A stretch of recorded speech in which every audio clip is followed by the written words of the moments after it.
time. All right, I'm going to call our meeting back to order, and we're going to start off with our 6.8. This is a 1 p.m. item.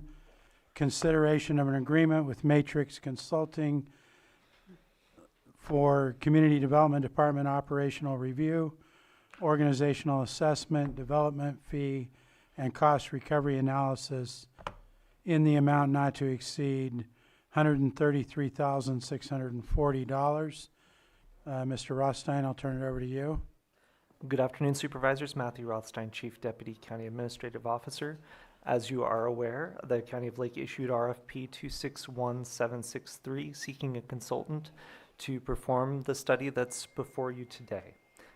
Throughout our process, Matrix Consulting Group Limited demonstrated a strong balance of understanding of community development operations and capacity to deliver an effective fee analysis. Staff are very pleased to present this agreement for the consideration of your board and eager to commence work on this much needed analysis. Aaron Baggerly and Kushbu Engel of Matrix are in Zoom and prepared to make a brief presentation and respond to questions. Thank you. Who's up first? Can you hear us? Yes, sir. Good afternoon. Aaron Baggerly at Matrix Consulting Group. Excited to share a little bit more about our study. And let me pull up the presentation here, and we'll get going.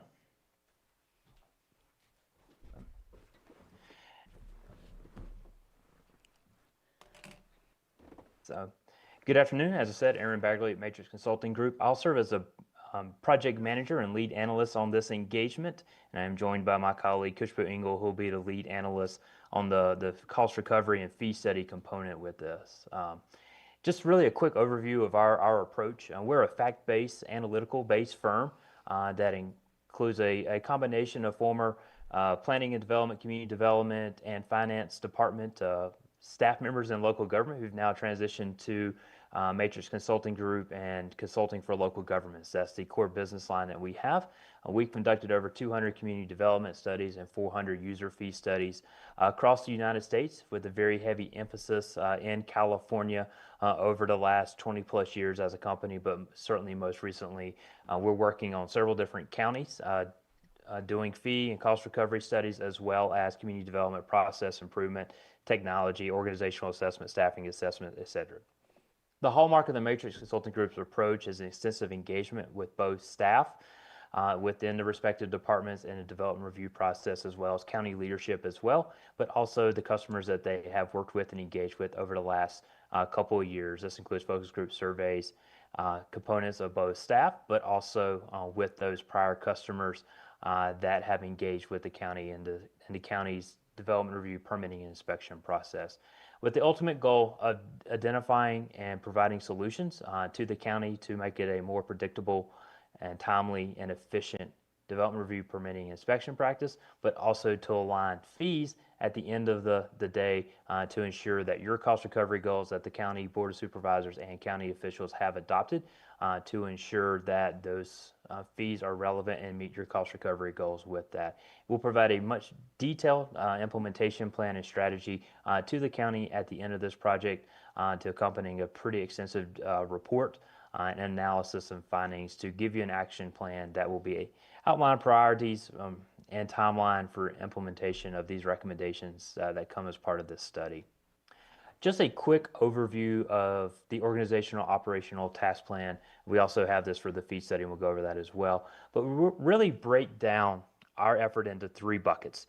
The first bucket is to understand and get to know Lake County, how you operate, what your culture is, what your service level expectation, what type of work you have, how the departments and teams are organized within the community development department and others involved in the county's development process, etc. We do this through a combination of both interviews, one-on-one interviews with leadership, but also some focus groups with staff as well to understand roles and responsibility, how they're leveraging technology, what are some choke points and pain points that they see from their perspective to understand them. We hold process diagramming workshops to really map out and visualize many of the county's processes to understand them and to ultimately identify where there might be some improvement opportunities in that development review, permitting, and inspection process. We do a deep dive into how is technology used, how is that permitting software system used, how is tablets in the field used, understanding how technology is both an opportunity for greater efficiency and productivity, but also where there might be some improvements in customer service as well. We'll document this in multiple interim deliverables, such as a current state profile, which shows our understanding of roles and responsibilities, workload, etc., technology review, process diagrams, etc.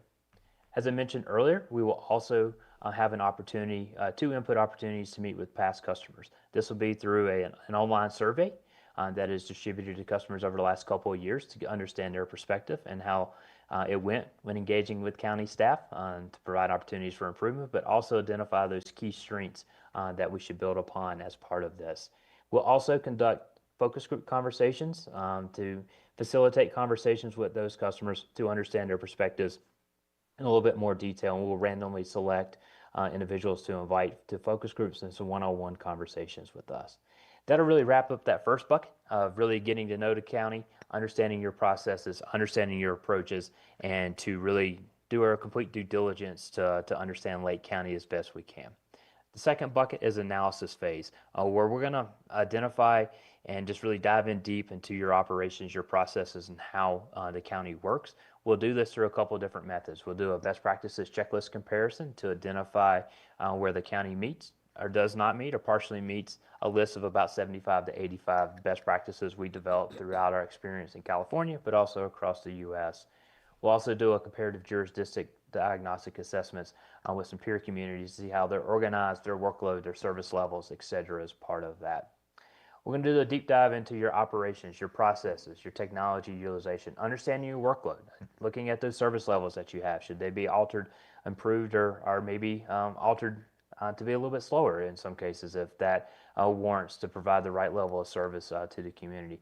We're also going to look at organizational structure. This RFP asks us to look at the housing and economic development functions that are in the CAO's office and to identify where those functions will be. So we'll do that in addition to looking at the community development department and the development review processes as a whole to analyze this, write these analysis findings up, and to develop draft recommendations.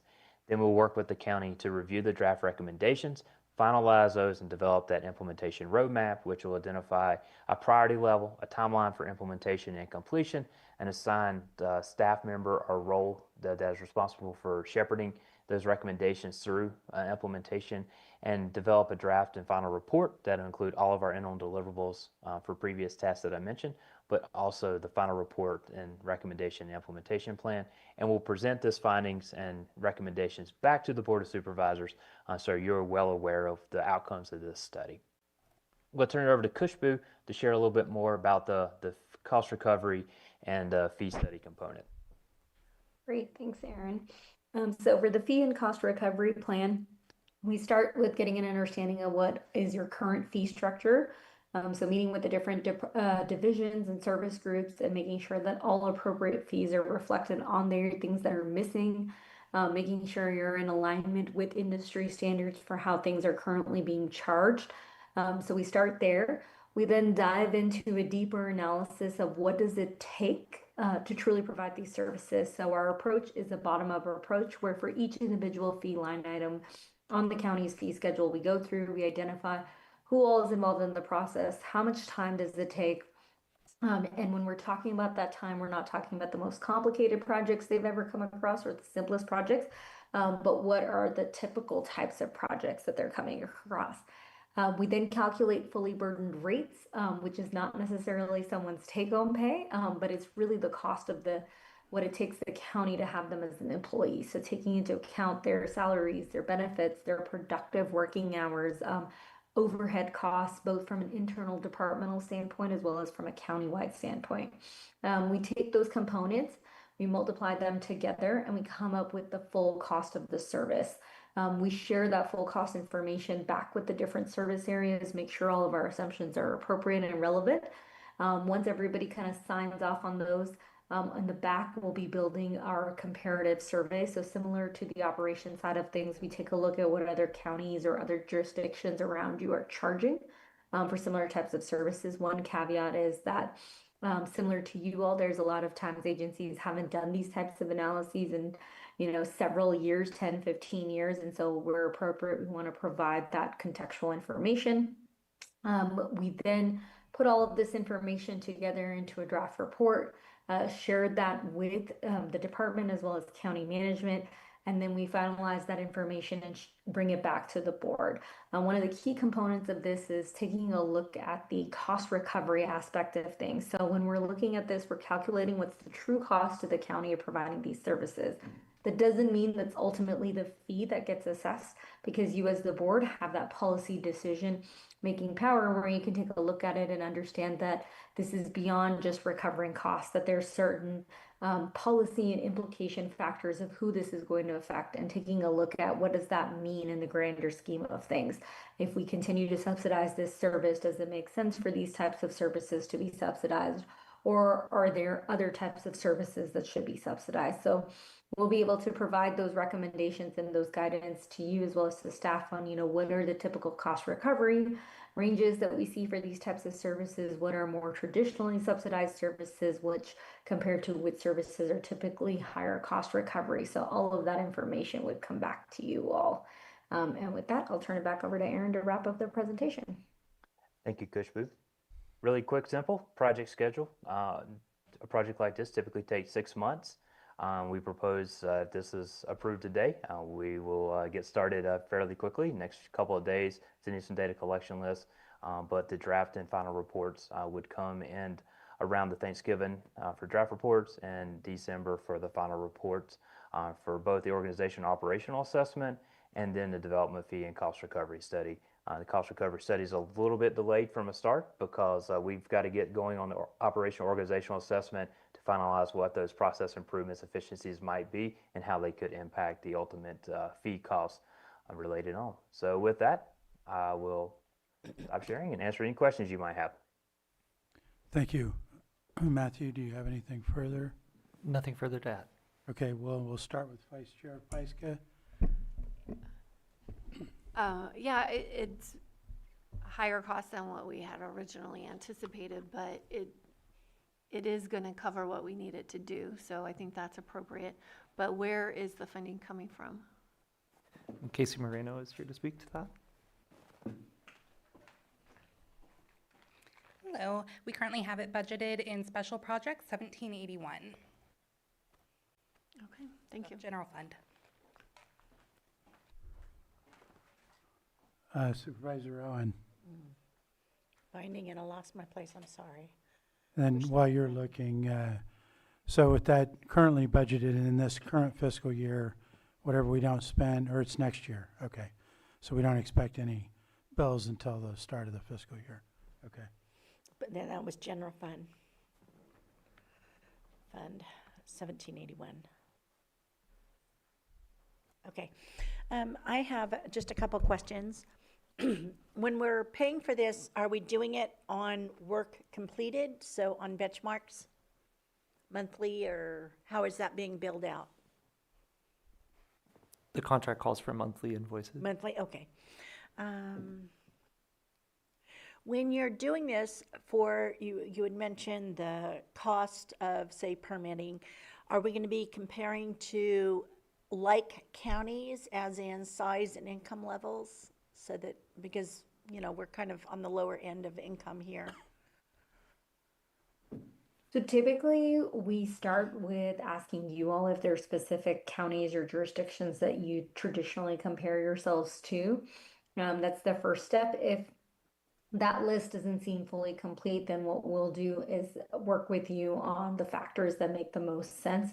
So traditionally for development related fee studies, we try to look for counties or jurisdictions that are experiencing similar types of development or development issues or circumstances that your county is experiencing. So not necessarily just purely based off of population or income, because really this is more specific to the types of land use and permitting activities that are happening. So we want to try and find similar type of activity so that we can look at, what those nuances are of the types of development that's being done and what they're charging for those similar types of development. So that's typically the approach we take for kind of from the fee study side of comparison.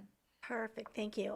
I just wanted to make sure that we're still able to encourage development.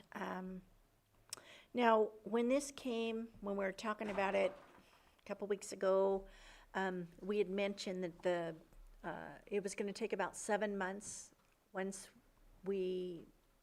you're hired, is that correct?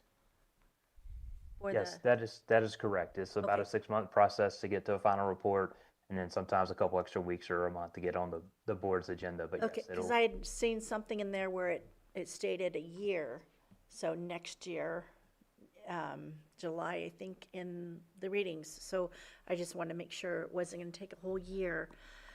Is this going to provide breakdowns by department such as building? I know that the reason I ask this primarily is there has been scuttle in the community, and they want to know what the cannabis program is doing as far as costs versus income, that it's not being subsidized. Yes, we'll be looking at it at an individual fee level. So you'll be able to see for each individual fee line item, not only just at the department or division level. So for even those individual cannabis line items, you'd be able to see right now you're charging X, it's costing you Y. And this is what the difference is. So, and then we can aggregate that up as, at a programmatic, divisional, and then department level. So we can kind of continue to sum that up. But per California law, what you want to do is look at everything at that individual fee level. Perfect, thank you. That's I think is going to be important. So, Anything else? nope. Anything else from the board? Or I'll open it up to the public. Let's start in the room.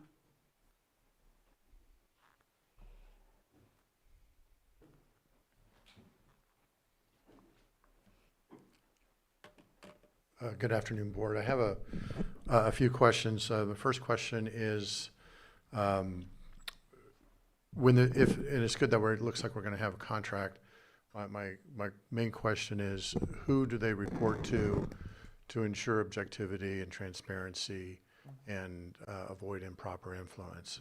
I would recommend that it be CIO or the auditor's office or the controller's office, and not, say, for example, a director or assistant director or something like that. The other thing is on the fee schedule discussion, it was mentioned that they're going to analyze the fee based on the cost. And I may have misheard this, but it sounds like it's based on the current cost of what it takes to do the job, not necessarily best practice cost.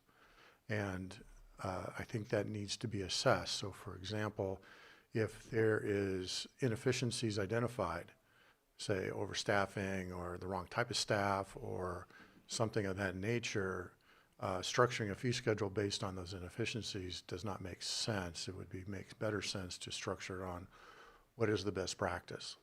So if it turns out that if they did it and did the process improvements and the things that this firm recommends, how that might lower the cost, the fee schedule should be based on that and not the existing current state, which we already realize is not sustainable. And it would not be fair to the county citizens to pay for that inefficiency. Those are basically my two other questions. The last one is for the firm, Matrix, what kind of auditing certification do they have and what kind of methodology that is that they'll be using that's recognized by the industry? Thank you. Thank you. Next. Thank you, Mr. Chair.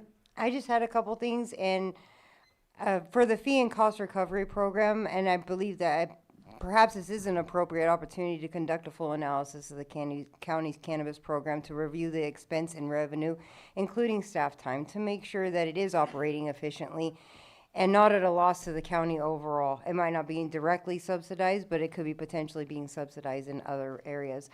My question is, the consultant selection committee comprised of department heads, admin staff, public representatives convened on April 13th. Can anyone provide who was the public representative on that committee and how were they selected? Thank you. Yes, the public representative on the committee was Kevin Ingram, and he was selected because of his extensive planning experience and as well as experience as a city manager with his own community development department. Thank you. Do we have anyone else in the room?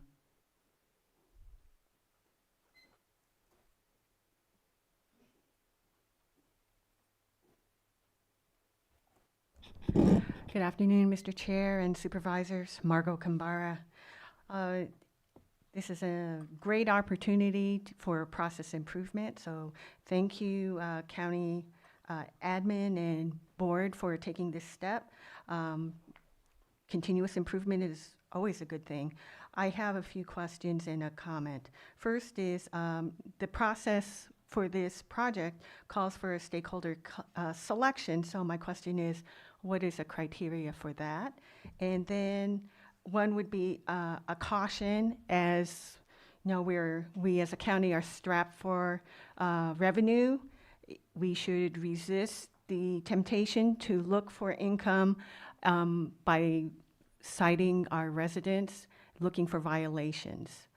So that's just a caution. My other comment is there is one task that the community really values, at least one, and that is the updated Planning Division project report, and that has not been maintained for several, or produced for several months, but that is one of the few ways that the community can get a heads up on what's planned in our areas before it goes to the Planning Commission. So that would be something, it itself is not a revenue generating activity, but it is very important to the community. Thank you. Thank you. Do we have anyone else in the room? Not seeing any, I'll go online. Betsy, go ahead, and you'll have 3 minutes. Thank you, Mr. Chair. Betsy Klein from Upper Lake. I have a couple of questions. First of all, the big question is, it seems to me that Matrix has had past experience working with Lake County in previous contractual relationships. I'm just racking my brain to remember who did the analysis in 2021. Supervisor Pyska, you might remember. I'm just wondering if it was Matrix. And do you have other relationships as, for example, with the cities, you know, in the same vein? Secondly, of course, I'm hoping that you'll provide reports and make it possible for the public to participate in this process. When you describe stakeholders or current customers or people who have interacted with the agency for the last 2 years, there are a number of participants, for example, in our General Plan Advisory Council committee who might be valuable to discuss these issues with you, and I think that'd be very important. Last thing is, we also include the analysis of the final step in permitting processes, which is the approval by the Planning Commission, and the way that the documentation process, the staff report construction, and the management of the approval discussions during Planning Commission meetings impacts the ability for appropriate adjustment of mitigations, for example, a lack of water thresholds being established so that both ends of the system can effectively define what needs to be done. These are crucial issues, not just, you know, how much it costs to get a roof repair permit. Thank you very much. Thank you, Betsy. Do we have anybody else online? And I'll go ahead and close public comment, bring it back to the board. Mr. Rothstein, is there anything you want to comment on regarding some of the things that came up? I don't have anything particularly to comment on. The criteria for selection were based on experience conducting similar projects. The 2021 analysis, I don't know, Susan, if you remember who conducted that. It wasn't Matrix. It was not Matrix for sure. Okay. Vice Chair. Yeah, one of the comments was, who's overseeing the contract in that will be admin, correct? Administration, yes. Yes, thank you. Anything else from board members? No. Seeing none, I'd be ready for proposed action. Mr. Chair, I move that we approve the agreement with Matrix Consulting Limited for Community Development Department operational review, organizational assessment, development fee, and cost recovery analysis in the not-to-exceed amount of $133,640 and authorize the chair to sign. Second? I have a motion and a second. All in favor? Aye. Aye. Opposed? Hearing none, that motion carries 4-0. And next, I'm going to move on to item 5.2, or move back to item 5.23. This was an item that was pulled from consent by Supervisor Owen, so I'll go ahead and start out with you. Let me go back.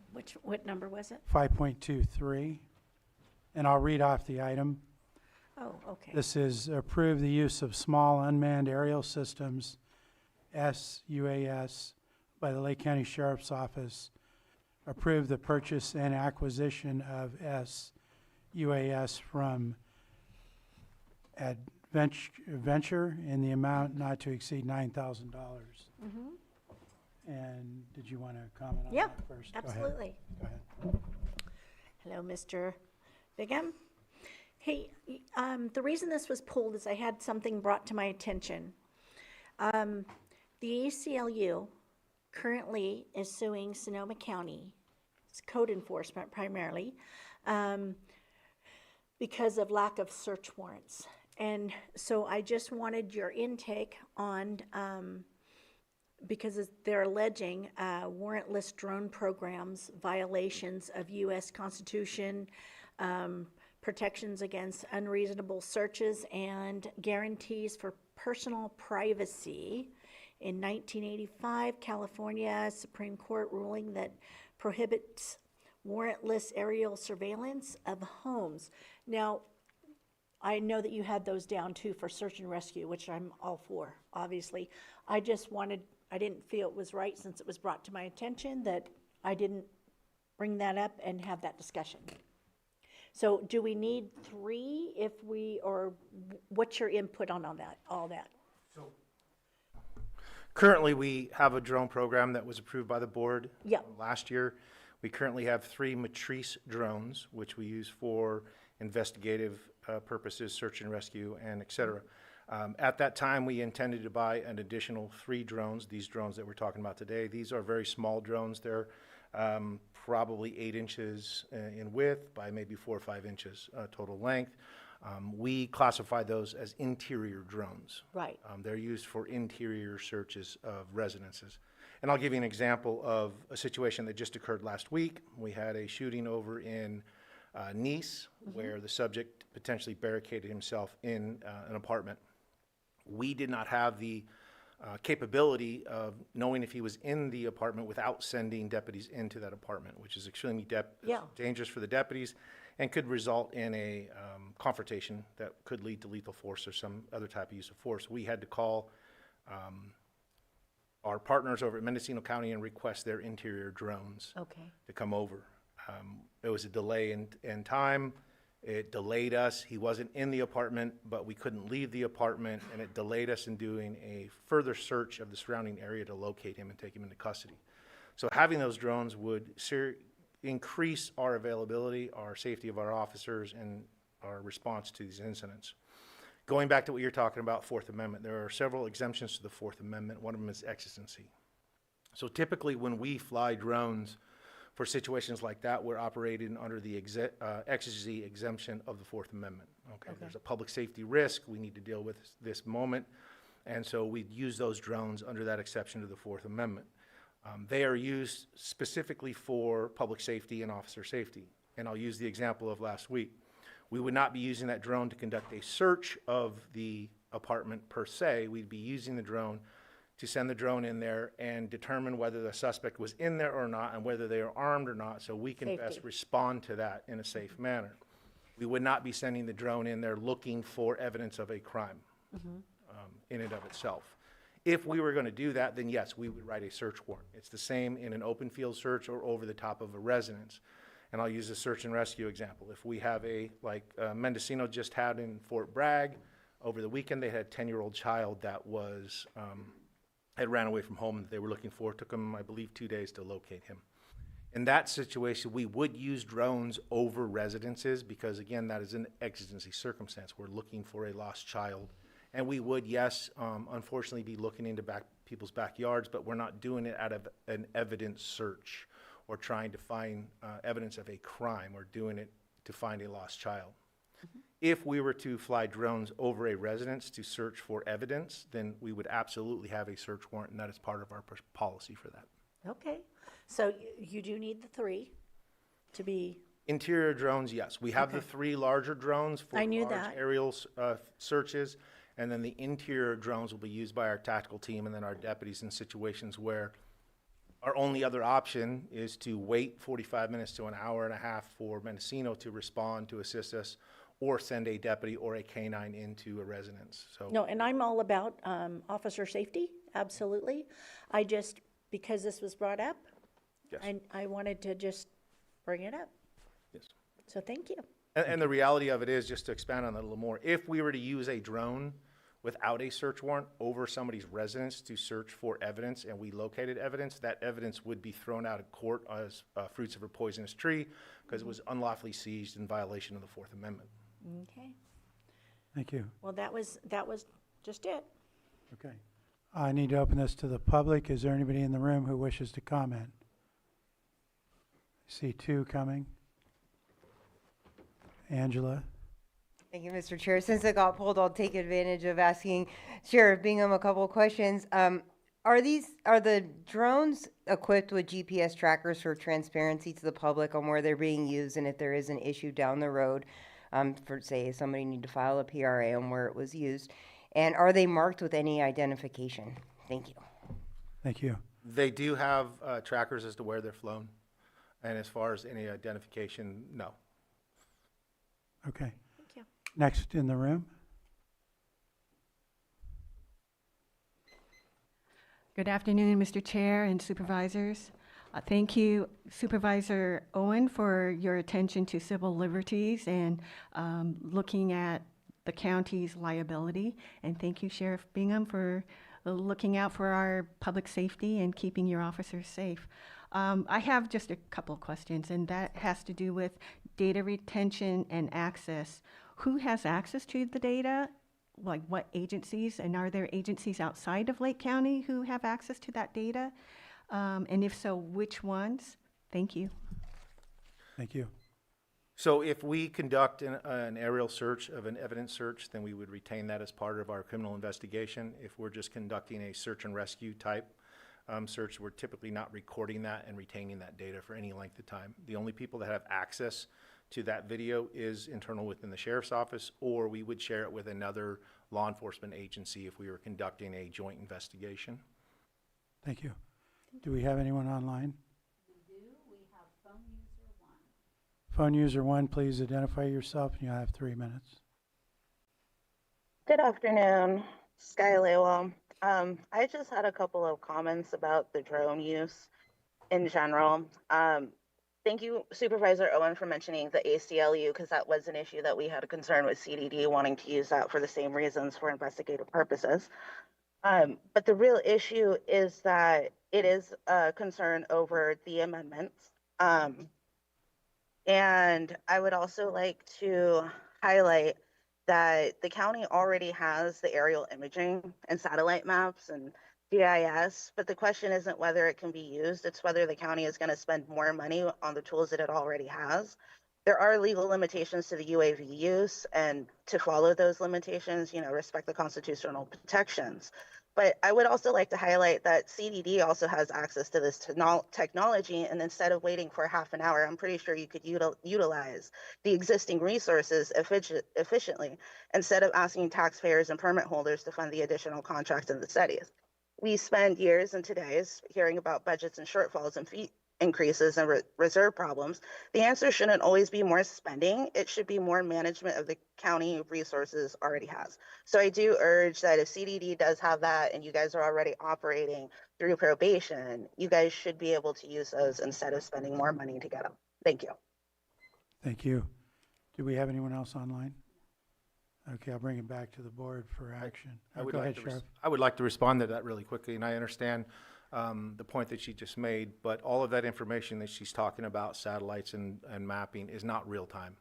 It is all hours and days old. So as far as evidence search, a crime scene, photography, search and rescue search, or something where we're searching for an armed subject, these drones provide us real-time information as it occurs. And I absolutely appreciate that, and this was mostly pulled for the community's benefit. And the money that is being used for this is coming out of the Rural Sheriff's Fund, which is specific for equipment and these sorts of things. It's not coming out of the general budget. Thank you. I'd like to, are we ready to offer it? Yes. Okay, I'd like to approve the use of the Small Unmanned Aerial Systems, SUAS, by the Lake County Sheriff's Office. Approve the purchase and acquisition of SUAS from Advertex in an amount not to exceed $9,000. Second. I have a motion and a second. All in favor? Aye. Aye. Opposed? Hearing none, that motion carries 4-0. We're going to move on to our 5.24 item, which is A, waive the competitive bidding requirements of the Lake County Code, Article X, pursuant to Section 2-38.4, cooperative purchases, and B, authorized purchase of 7 Motorola V700 body-worn cameras through Sourcewell contract number 101223-MOT. Again, this is a sheriff's item. It was requested to be pulled by a member of the public. Do you want to give any brief comments about this item, or you don't have to? I mean, it's a purchase of 7 body cameras. Yeah, we're running short on body cameras. We've increased our body-worn camera program in the sheriff's office. Now all correctional deputies are issued and required to carry a body-worn camera while they're on duty, along with all patrol deputies, detectives, and even some of our command staff are wearing them if they go out in the field. It's a great product. We've been running body-worn cameras car cameras for well over 16 years now. And it's industry standard. Just about every law enforcement agency are using them now. Thank you, Sheriff. You have a question? No. Didn't you pull it? No. Public pulled it. Oh, the public pulled it. Public pulled it. So, Layla. yeah, so I'm just going to open it up to the public. And do we have anybody? I'll start online because that's where it was pulled. Phone user 1, identify yourself, please. Sky Lewa, Pillsbury Family Farms, and my concern is not with the sheriff's department obtaining the body cameras. My concern is whether you guys are selecting the best system available to ensure that the evidence is captured, preserved, and accessible when needed. Motorola may offer a lower cost solution, but there have been documented concerns within the law enforcement community regarding the video uploads, synchronization issues, and evidence management challenges. When the record fails to upload properly to the cloud, when footage is missing, and when the system doesn't seamlessly integrate evidence management, the public trust suffers. I would encourage the sheriffs to look into the Axon, because Axon body cameras have become the industry golden standard for the body-worn cameras across the country.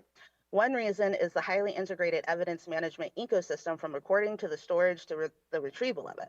And the system is designed to reduce the human error and provide a reliable chain of custody for the digital evidence.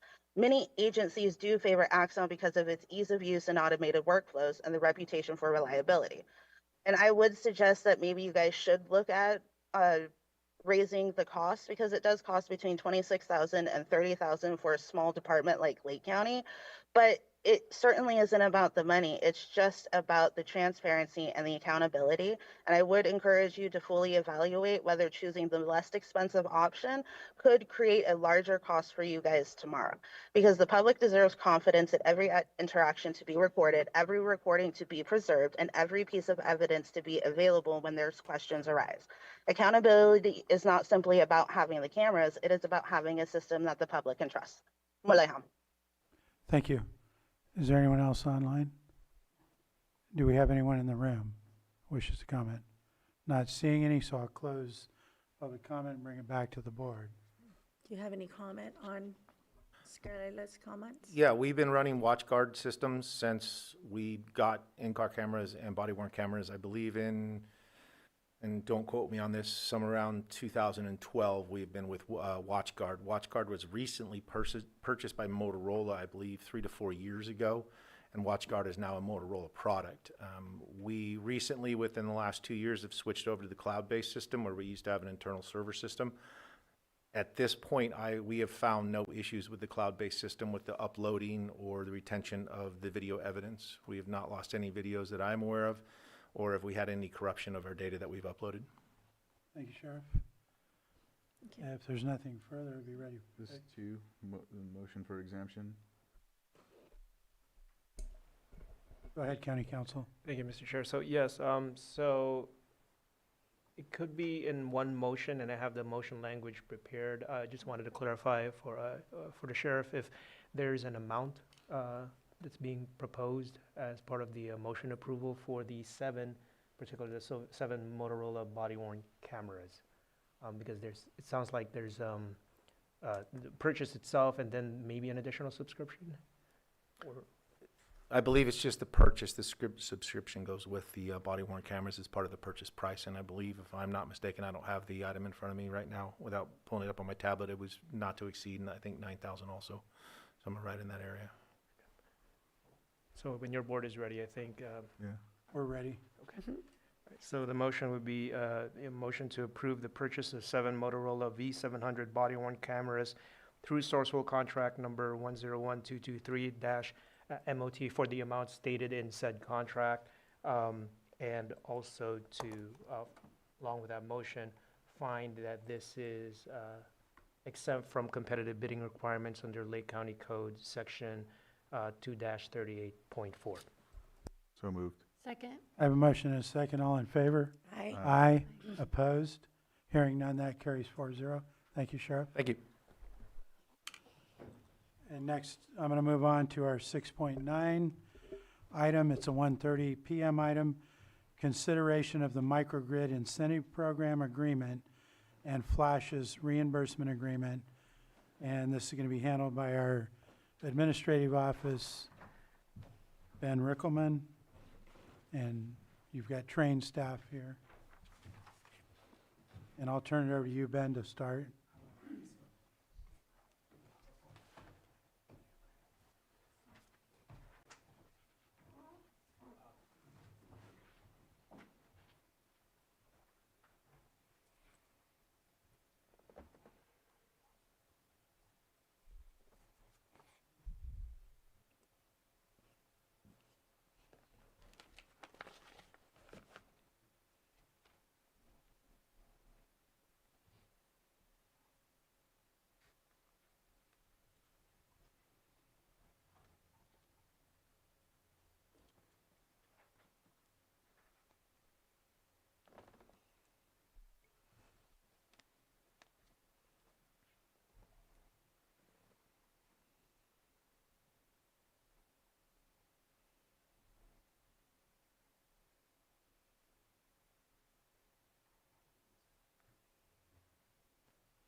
Good afternoon, Board.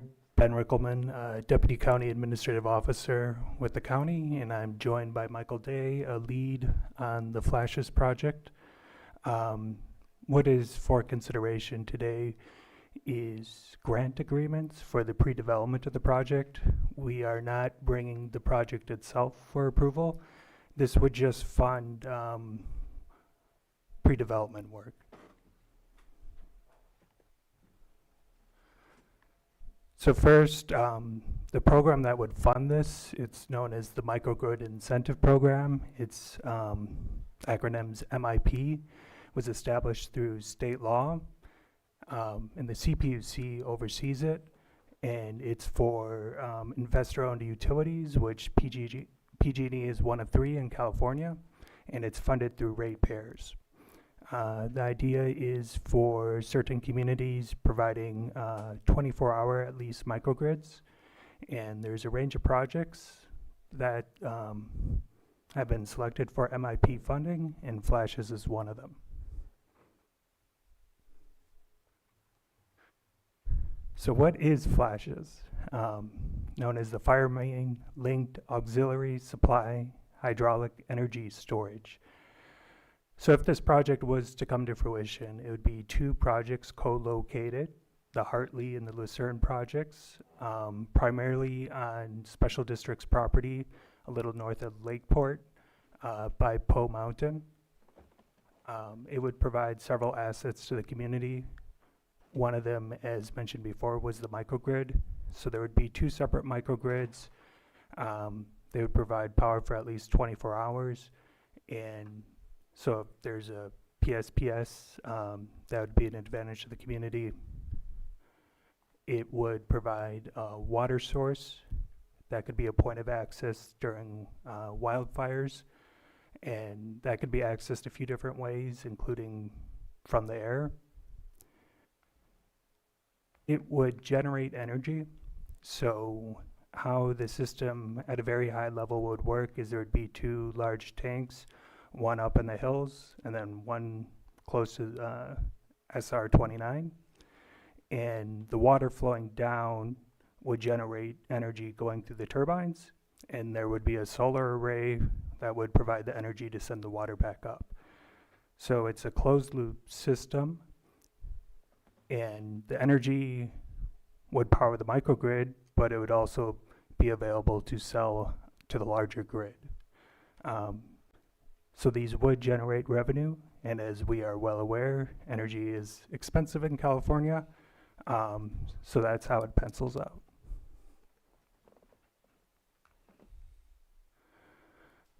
This is a very high level map, but just to give a kind of a broad overview of where the project would be located, where the solar array field would be, and where the tank locations would be.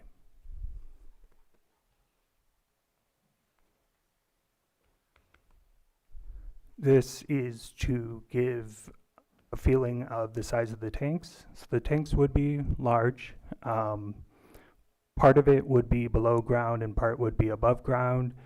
It'd be 3/4 inch steel, because this is a very large amount of liquid. It would be accessing water from a contained aquifer, and so that's part of the pre-development process, is analyzing the hydrology, making sure you're not accessing water that the rest of the community utilizes. So in order to do that, the drilling would go pretty deep, around 700 feet, and it would take a while to fill the tanks. But once they were filled, it would be a closed loop system of moving that water up and down to generate electricity.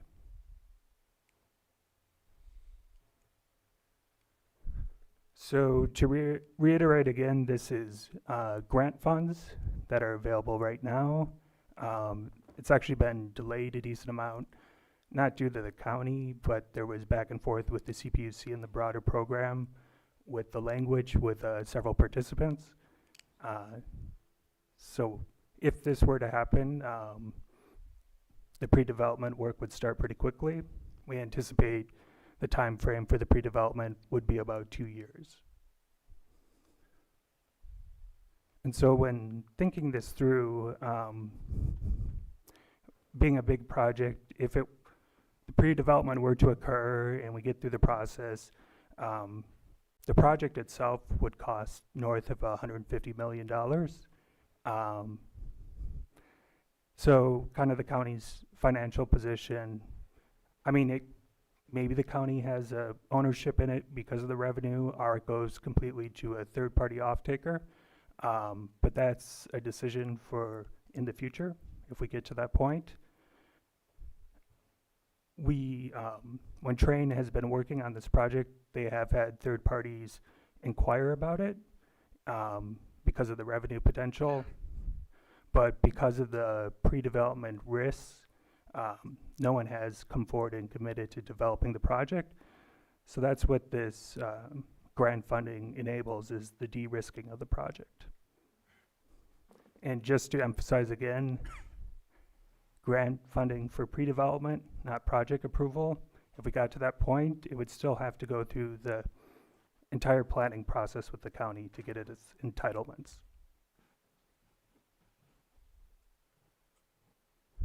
So since there's 2 projects under this, Hartley and Lucerne, there's 4 agreements. The MIP agreements are between PG&E and the county. So that enables the flow of funds from the MIP program to the county.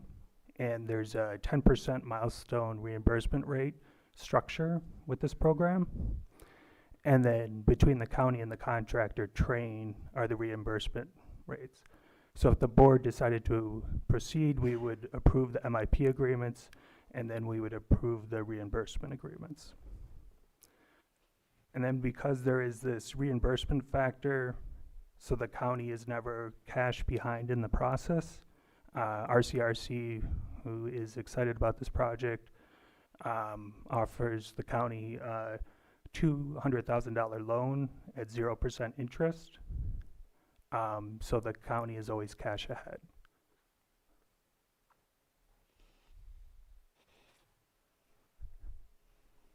So there's 9 parts of the scope of work for the pre-development. There's real estate, there's civil and electrical engineering feasibilities, hydrology, FERC.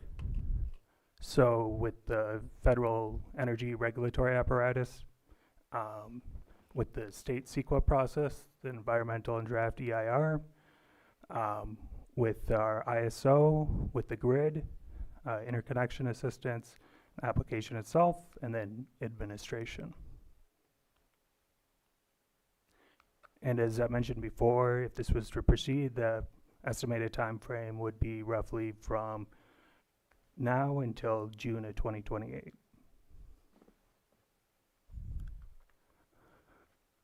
So the 2 MIP agreements combined would provide up to 3.7 million approximately.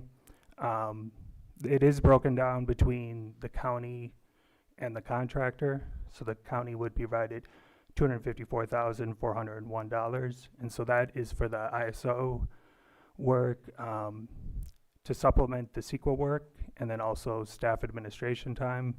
I did double check with PG&E.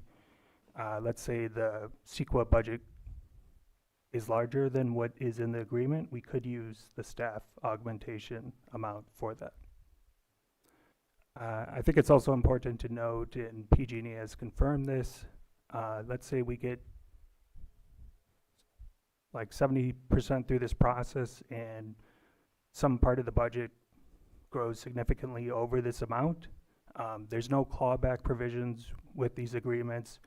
The county's in a tight fiscal position, so we can terminate the agreement and PG&E isn't gonna come after the county, understanding the county's financial position.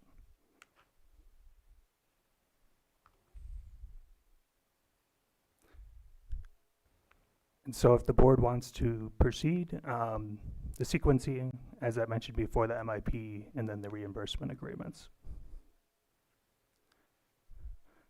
That's all I have at the moment. I'll turn it over to Michael to speak a little more to the project itself. Thank you, Ben. Michael Day with Train, our energy services arm. This day has been a long time coming. We've been looking at something like this for several years. Those who've been around for a while will remember that several years ago we were looking at outside investors to potentially cover these pre-development activities because it was millions of dollars. And there's some risk that we'll find something during this feasibility study which shows that it's not feasible. That's why you do a feasibility study. We did go through a solicitation and a selection process for an outside investor on these. At that time, a couple years ago, we chose Brookfield Renewables. And they were interested in it. That was when they were sending staff out from New York to take a look at it. The finances on the project then looked pretty good for an investor. They'd put money up. They'd get a lot of that money that they put up back in the form of tax equity. And they could sell the electricity, the power, the energy, the ancillary services out enough so that they made a pretty good return on the money that they invested. But the nature of this, not having interconnection, not having a boundary survey done, not having site control, made it a little bit too risky for them. And that's where we started to look for another source of funding to go through this. One of the biggest parts of this is FERC, Federal Energy Regulatory Commission. FERC has jurisdiction over pumped storage hydro facilities. And typical FERC permitting, if you look at it on average, is measured in decades. 15, 20, 25 years is not uncommon for FERC permitting. But several years ago, FERC came out with what was called the Bison Peak decision. And the Bison Peaks decision laid out a number of tests that could be, that had to be met. But if you met all of those tests, then what FERC said was that if you do all these things, if you're within the subset that is all these items, then you're not jurisdictional to FERC. The biggest item so it can't be on federal land, can't be on tribal land, electricity can't be going across state lines, all these things. But probably the biggest had to do with water. So you couldn't have a reservoir like Potter Valley is a hydro facility. If you were pumping the water back and forth to Potter Valley, that would be a pumped storage hydro facility, and it would be under FERC's jurisdiction. But in this case, we're using tanks, not reservoirs, tanks that have roofs on them. And that was one of the big things that got us within the coverage of Bison Peak that allows it to be permitted in 25 weeks instead of 25 years. The other one is the water that's used to fill it. Under the Bison Peak decision, to get that protection, we have to do a hydrology study, which is over $500,000. We're going to be drilling down. GHD is an engineering firm, a global engineering firm. Their hydrogeologists will be managing the process, and they'll be drilling down and doing testing. And part of that is to show where the surface water lenses that serve municipal wells, ag wells, domestic wells in the area, where that surface water terminates, and where are these bands of impermeable rock, where are these confinement layers. Under Bison Peak, we have to show that we are drawing water from outside of the hydrosphere, as it's called in the literature. So one of the first parts on this is setting up that drilling plan and those tests so that they can drill down and show that they're taking this deep water. This is water that you typically would not want to drink. It's usually pretty high in hexavalent chromium, selenium, arsenic, other things that make it's not drinking water standards. But that's actually kind of a good thing because it shows that it's not in communication with the surface waters. So we start on a lot of things looking at feasibility, but it's that hydrologic survey that really kicks off everything else. The FERC work has to have that hydrologic study done first. The CEQA work has to come after that hydrologic study. So sort of the start of the process is that. In parallel, we're doing all the other things that we were talking about. We're doing geotechnical studies. We've looked at the mapped strata that's available here, but it's different when you get out and you actually do a core bore and show what rocks are there. At any time, we might end up finding something that threatens the viability of this, the economic viability. And what we've worked out with PG&E over the last year and the Public Utilities Commission is a process by which if we run into something that looks like it threatens the economic viability of this, we're going to be stopping the work. We're going to be letting everybody know, and ultimately that's a policy decision by this board to stop. If that is the thing that kills these projects, whether it's we discover a new species of newt or we find something that drives the price up to where it's no longer cash flow positive, we're going to be coming back and saying, hey, we found something. Right now it looks pretty good, but that's why you do the math. In that case, if we did find something that was holding it up, what we'd be doing is stopping work, documenting everything that we did, putting it into archives so that if conditions changed in the future, another party could pick up where we left off. But this covers the problem that we ran into with Brookfield 2.5, 3 years ago. You get somebody else to pay for all the different feasibility studies that are needed to bring this project up and show whether it's viable or not. And personally, I'd like to give a lot of thanks to the people who've stuck with this for a long time. Supervisor Sabatier isn't here, but he was the guy when we were having this project was provisionally given approval. Hartley and Lucerne were the two top-ranked applications out of 55 applications into the MIP program, and it wasn't even close. Number one got over 1,100 points. Number two got just under 1,100 points. Number four got 138. And Hidden Valley Lake was number three. So that was great stuff. But again, it took some work. Supervisor Sabatier going to the governor's office and asking for help was a big deal. Senator McGuire's office was really helpful in getting these issues raised for consideration at the Public Utilities Commission. The State Building and Construction Trades Council, who have some people here today, they were very helpful in getting these issues raised at the PUC and getting people to just stop and think about what the impact of this, what the impact of the language that they'd laid out was. County Council Guintvano has been through the wars on this, and we got to a place where we were able to do things pretty well.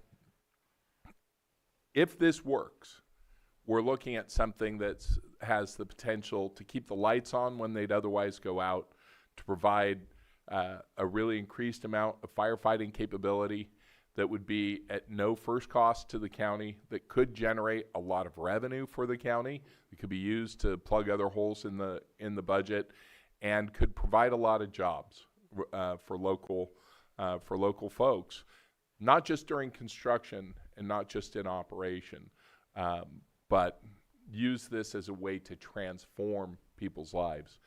And it's exciting. We got work to do. We've got homework to do. Nothing's certain, but we're excited to get started with the process of looking into it. All right.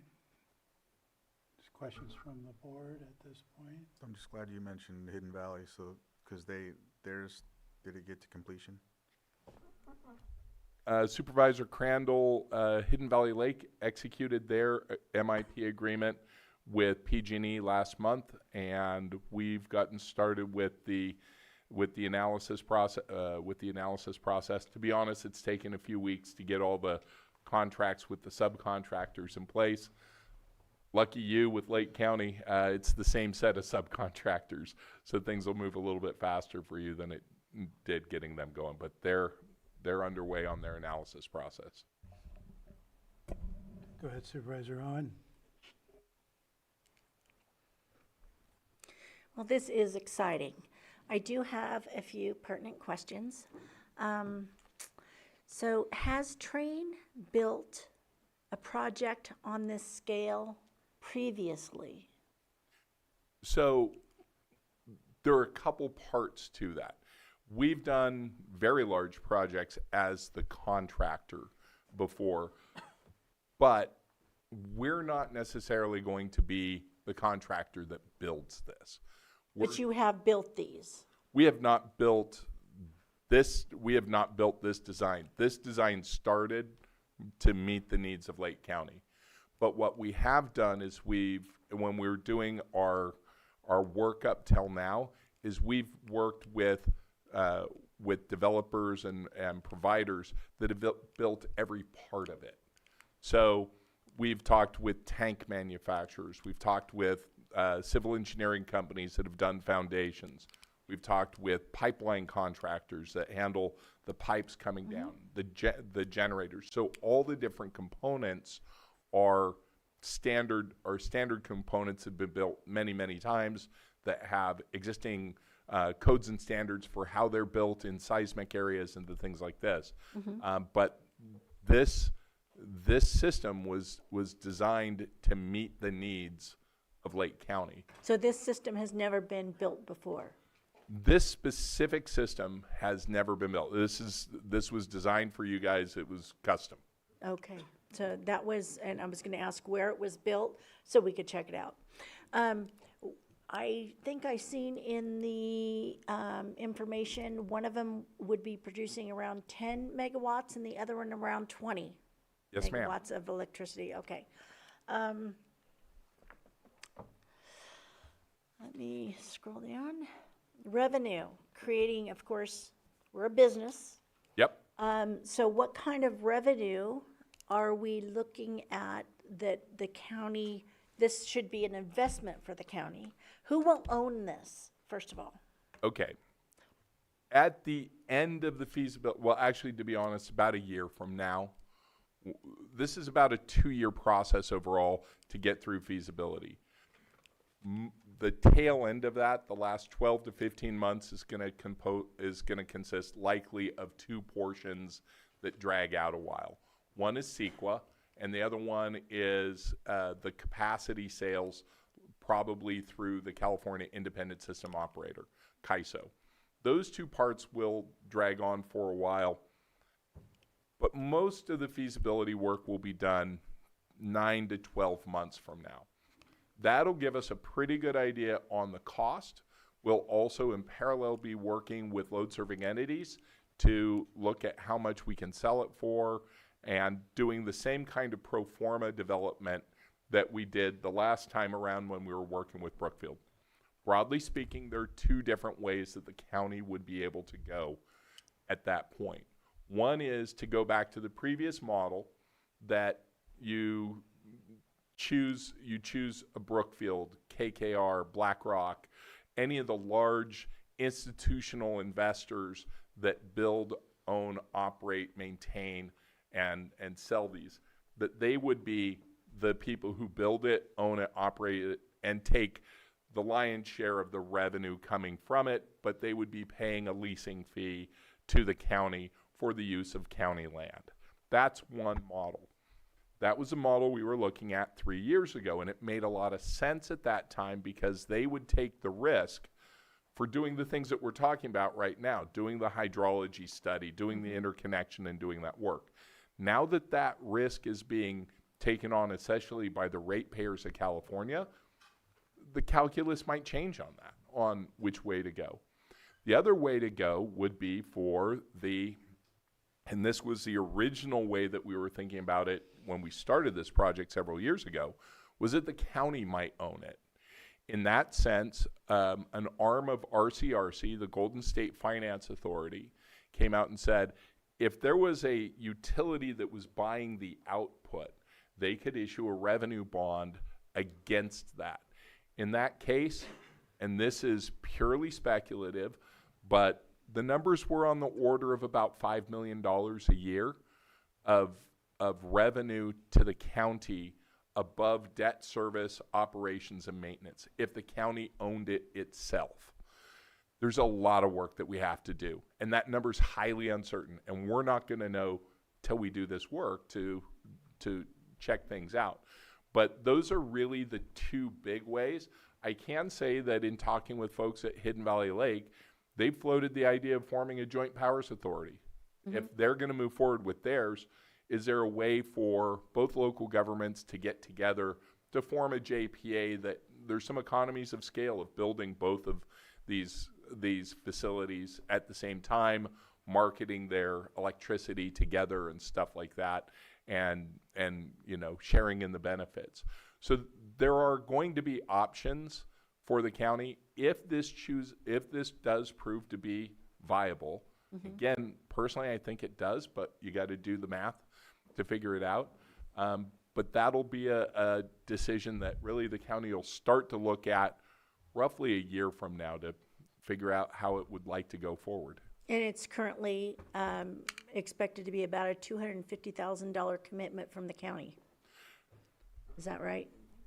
So that is MIP funds. So at the there's no fiscal commitment from the county. Oh, okay, I misunderstood that. Yeah, they just have it structured, the grant amount, so there's money directly going to contractor tasks and then to supplement the work of the county. Okay, so I misunderstood that portion of it. I thought it was a commitment from the county for that amount. So approximately hiring, would be hiring locals you mentioned already.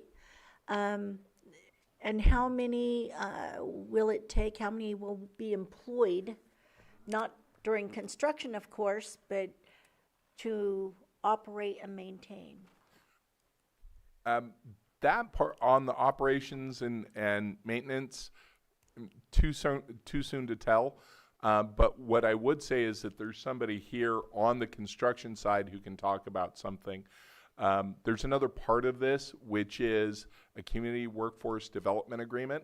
The State Building Construction Trades Council helped us get this over the line, but they're also offering some things that I think are pretty interesting. If you look at a project like this, if it gets built, it's kind of born union. Just because the skilled tradespeople that you need for they're not non-union certified welders and stuff like that. But what the Building Construction Trades Union is saying, okay, this is going to be hundreds of thousands of hours, man hours on the construction side. That generates apprenticeship opportunities. And what they're saying is, in a community workforce development agreement, they can direct that a good chunk of those apprenticeship opportunities are open to Lake County residents, and they can get started on that in advance so that when construction comes up, it's local residents whose lives are being transformed, not just for the purposes of that construction period of the flashes system, but then they're on the apprenticeship and journeyman track to improve their life going forward, even outside of Lake County. So that's an important part of what we'd like to see get started with this, and it's really helpful. Sure, so it will all be union workers then, not just in the construction, but in the operations? So we'll rewind on this too. Sorry. Big part, no, that's fine. A big part of the finances of this have to do with federal tax incentives. Under Section 48E of the tax code that came in place with the Inflation Reduction Act. The way those incentives work, they would pay automatically 40% of the cost of this, and probably more. And we say 40%, but it's not really 40%. They offer 6% for energy storage, but that 6% gets multiplied by 5 if you're using union labor with apprenticeship. They give 2% for domestic content using U.S. steel, but that gets multiplied by 5 to 10% if you're using union labor and following the apprenticeship rules. So a big chunk of the money that would make this project work is directly tied to using union labor, but again, because of the nature of this project, it was going to be union labor anyway. So that's on the construction side. On how it is operated afterwards, that's going to be tied to sort of how you guys want to work with it, right? If you end up forming a JPA or forming a new division of the county to operate it yourself, then they'd be county employees or JPA employees. They'd be public servants.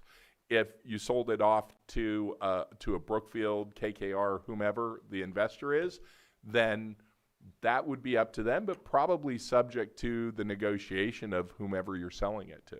Perfect, thank you. Anything else? Nope, that was awesome. And just follow up on that, so the community development agreement isn't part of this board item, but it's something the ad hoc energy policy committee could work on, so they could be back and forth if this were to proceed, and then we could bring it back to the board for consideration. You said community, are we talking about the workforce? Correct. Okay. There's a lot of, again, we're just making a decision today on whether or not we're gonna do this feasibility. Whether the project gets built is down the road.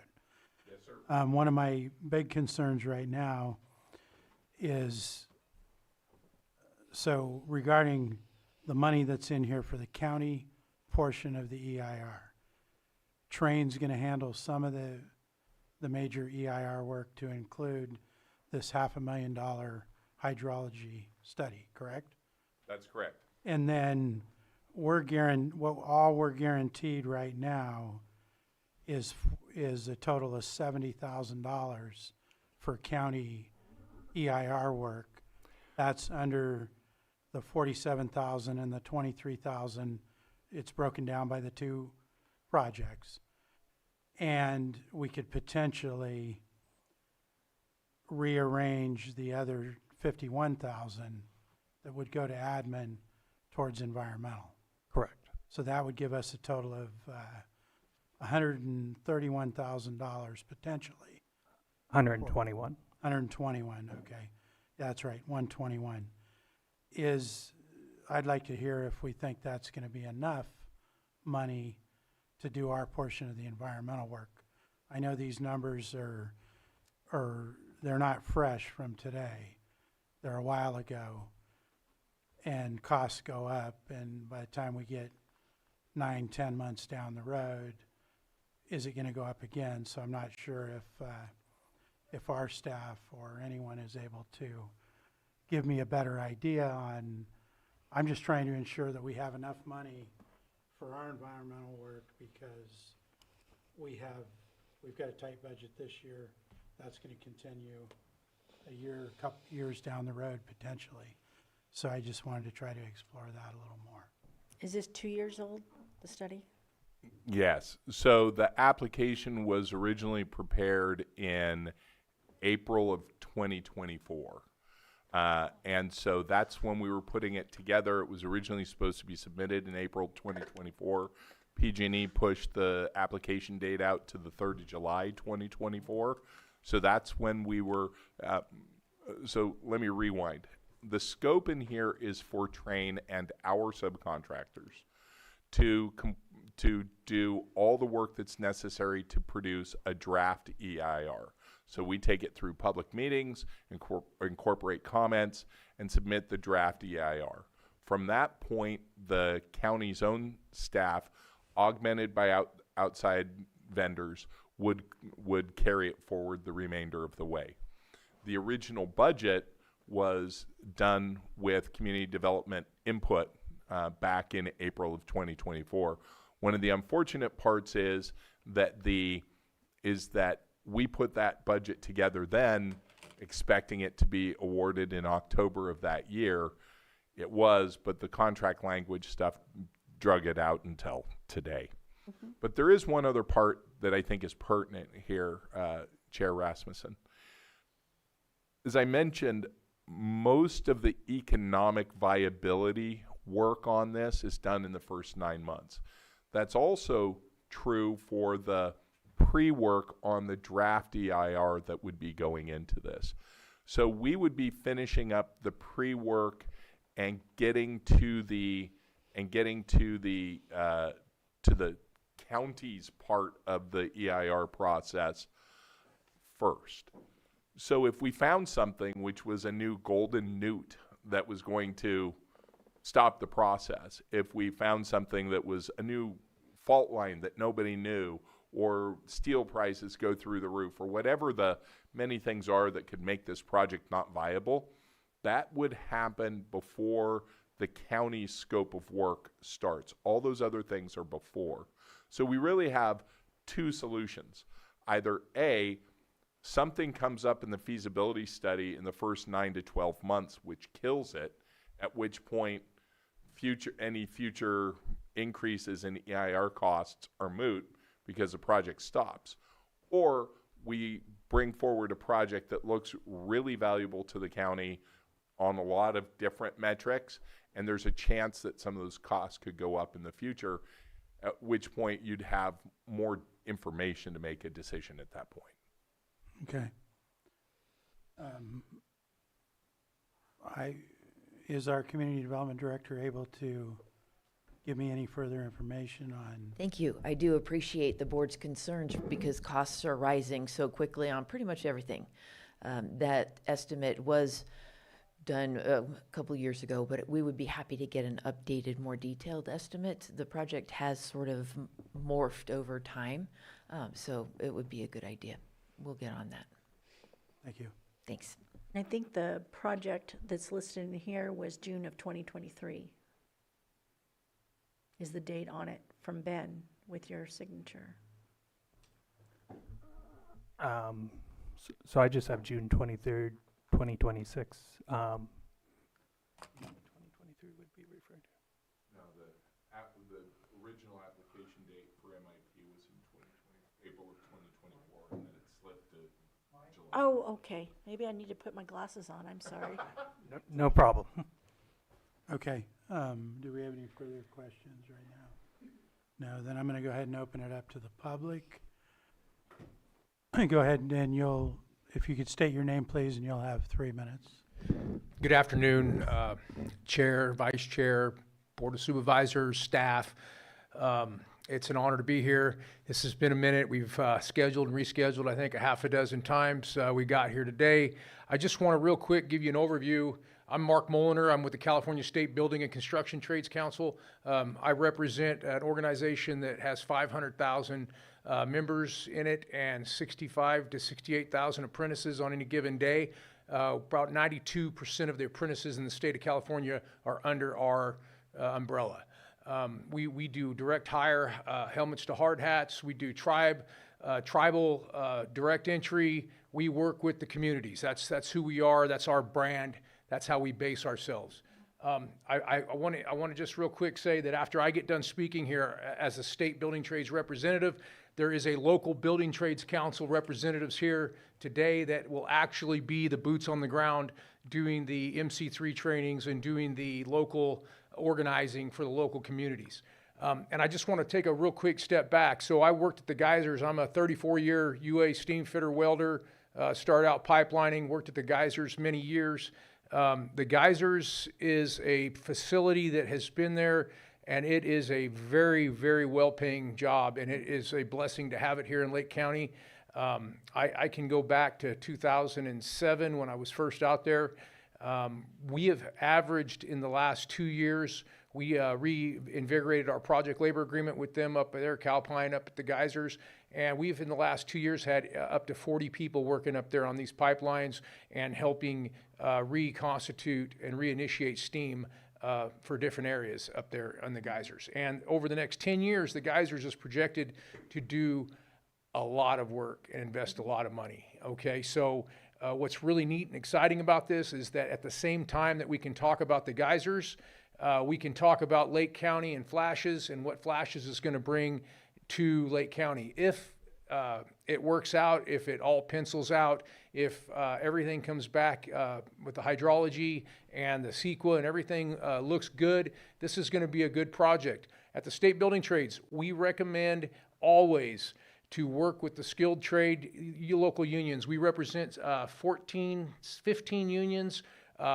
we represent the highest skilled, the highest trained journeymen and apprentices in the area. And what we would really want to encourage is if you could please tie this project, if it's going to go forward, if it pans out and goes forward, it's not too early to start entering and negotiating into a community workforce training agreement. And in that agreement, you're going to guarantee that you get whatever percentage of local hire, whether it's tribal, whether it's local residents, and the local can be whatever you decide. It can be from the northern upper lake to the southern lower lake, out to Hidden Valley and across to Lucerne. It can be anywhere you want it to be for direct hire and or percentages of apprentices.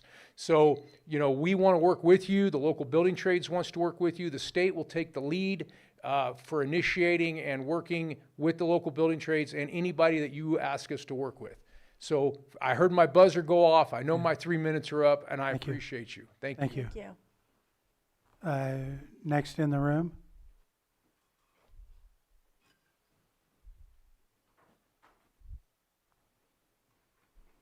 Board, thank you for your time today. My name is Michael Smith. I represent UA Local 38 Plumbers and Steamfitters Union. This is part of my area.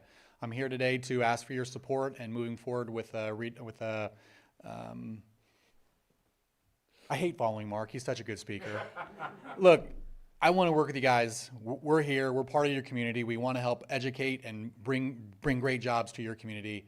Please move forward with this. It'd be great for everyone. Thank you. Thank you.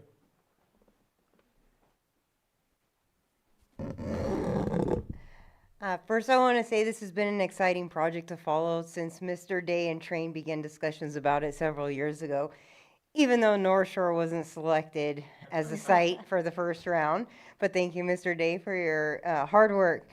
And for those that don't understand, you can tell them it is a closed loop system, right? So the water does not need to be replenished unless there's an emergency and it needs to be withdrawn. Can you explain what areas this program will serve? The agreement states at the 20 megawatt Lucerne facility, but the address is located on Lakeshore Boulevard in Lakeport. So will this provide backup power to the Lucerne area? And I agree with the community workforce training agreement. It sounds like a great opportunity. Thank you. Thank you. Did you want to cover that? Yes. Go ahead. So for the geography of the microgrids, it's a great question. So the base level requirement is it serves the area for at least 24 hours, but then above that, it's a policy question. You can have a wider geography, but serve for less hours, but above 24, or you could have a smaller geography for more hours served. So the idea would be, if this proceeds, is to come back to the board and have that discussion with a few different proposals, because I think that needs to involve the community and the board to make that determination. Thank you. Next, or go ahead, Michael. Thank you. Yeah, that is something that we'll be working on. PG&E's interested in seeing it. Part of how you form the microgrid boundaries is just the existing way that the electric grid is set up. And so really what we're looking at is something from the Lucerne substation goes from the Siago Vineyard all the way, it covers all the way, the Lucerne substation covers from Glen Haven, and it actually even covers some area on Buckingham Point. It goes under the lake, and that's fed by the Lucerne substation, right? And it goes from there all the way up to Upper Lake and then down to about where Sutter Lakeside Hospital is. That's too much for this system to carry. So the part that would be covered is either a smaller area over that would go from about where the wastewater treatment plant is up across the cutoff and up towards about where the roundabout is, or a larger system that would go all the way down to just about where the Siago Vineyard is, there between Nice and Lucerne. There's a lot that goes into making that decision. It's not a train decision or a staff decision, it's a policy decision, but we've got to bring you some information to help you guys look at the different sides of that. And as to the question about Lakeshore Drive, the area served electrically is on the is off the Lucerne substation, but the hydro turbines and the lower tank are located at the wastewater treatment plant, which has an address on Lakeshore Drive. Thank you. Next in the room. Good afternoon, Board, Mr. Winkleman, Mr. Day. It is an exciting project. I am a big fan of solar and big fan of pump storage, so I'm looking forward to seeing more of that in not only our community, but across the nation as well. I do have some concerns that I think eventually can be addressed, but I do think they should be at least transparent. One is that there has been somewhat of a lack of transparency. I don't think anybody, say in the Scotts Valley area, Lucerne area, fully understand what this is about, and I think that needs to be shared with them, just like we did a year ago with Sonoma Clean Power, making sure the community was there. It does seem, as Mr. Rasmussen mentioned, that some of the financial information is a bit dated. I believe you're really talking about essentially two EIRs, because two facilities that are geographically separate from each other that could essentially be somewhere between 1.5 and 2 EIRs. So I do believe that the cost seems low. That was quoted. I don't know if any EIRs have been able to be done fully for that amount. The revenue is something that I am very passionate about. We have in the state of California, we have the lowest wholesale rates, but the highest retail rates. There's a huge gap there. And I would like to see through our policy, our ad hoc committee for energy policy, to address these things before we go too much further down this road. That power through a JPA or something like that would be a good way to not only generate revenue, but to allow a real savings to our community through significantly reduced energy bills. So for example, wholesale power is like 5 cents a watt and peak power is like 45 cents a watt.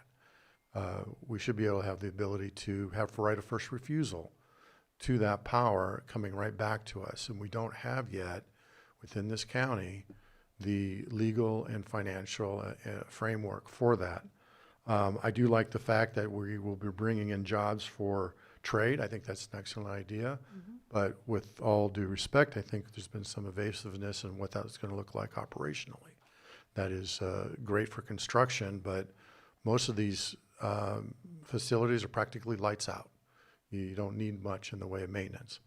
The environmental impact, I think you'll be able to pencil that out, but you've already mentioned that the water you will be drawing will be high in heavy metals and things that make it not suitable to drink. Part of these tanks will be partially submerged. Part of the risk is what's going to happen if there is a leak and you contaminate the groundwater we do use. Who has that liability? Thank you. Thank you. Next in the room.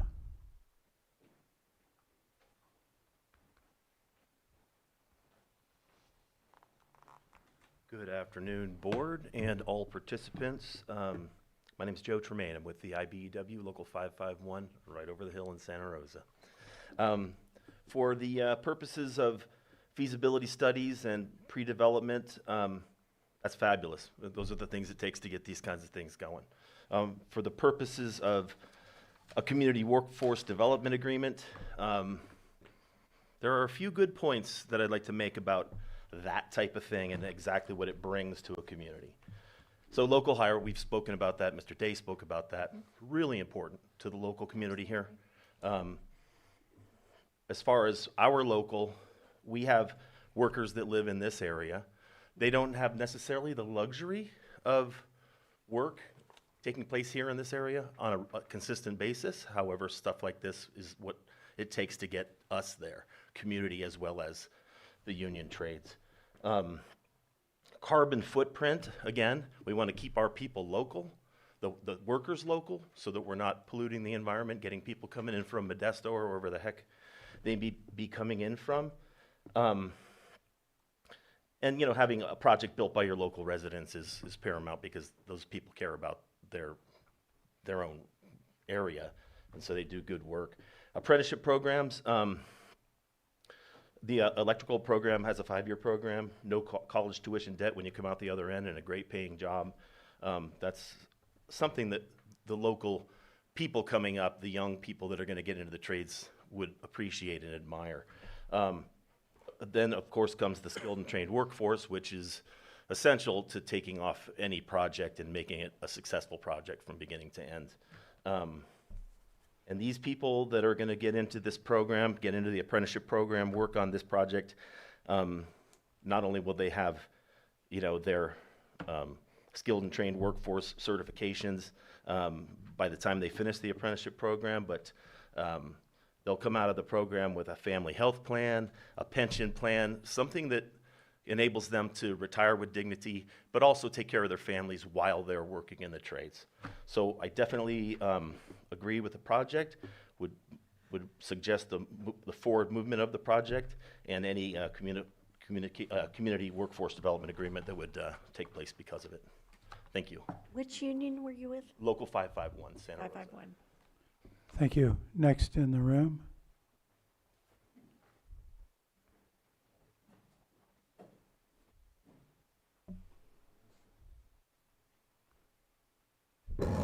Good afternoon, supervisors and everyone in the room, actually.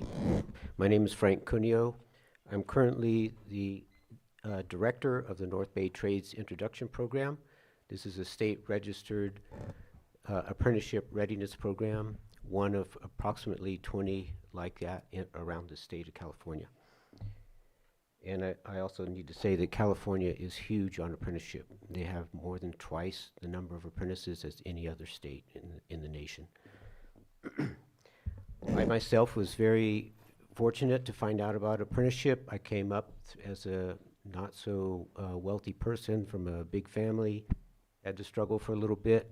Once I found apprenticeship, I was ready to go. I couldn't believe what it offered. It turned out to be true.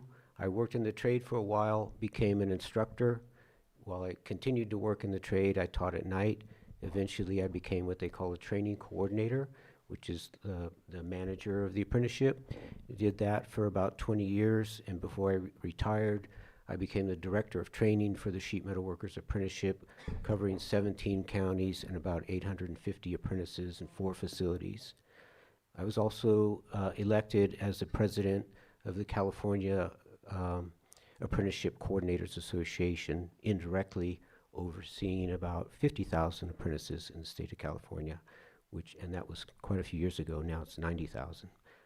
I tell you that also along the way, I became involved in workforce development boards, and many times I've had the opportunity to say that from my point of view, looking at the work that those boards do to try to connect employers and workers, I've said many times that I would rather get one person in a good career than 10 people in dead-end jobs. And believe me, apprenticeship means a good career. With that in mind, also I was involved in the meetings for the Hidden Valley Project late last year. At that time, I was passing out flyers for our program, and I do have a few flyers for each of you supervisors, if you'd like, for our upcoming classes.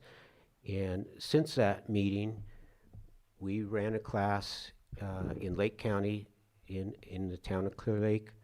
We were limited by the college to take in 30, although we had about 60 people apply. I saw from our application process that there's a lot of people in Lake County that could benefit from something like apprenticeship, I got to tell you. And the 22 women and men that we graduated are now out applying for apprenticeships. It's only been a few months. One is definitely an ironworker apprentice. Another is becoming a sheet metal worker apprentice next month, and hopefully many more on from there. That was your timer, just be aware. Okay, thank you. So I am very, very much in favor of this project because what it could mean for your community. It's an exciting design, but for me, it's mostly about the people. So this would be good for your citizens. Thank you. Do we have somebody else in the room?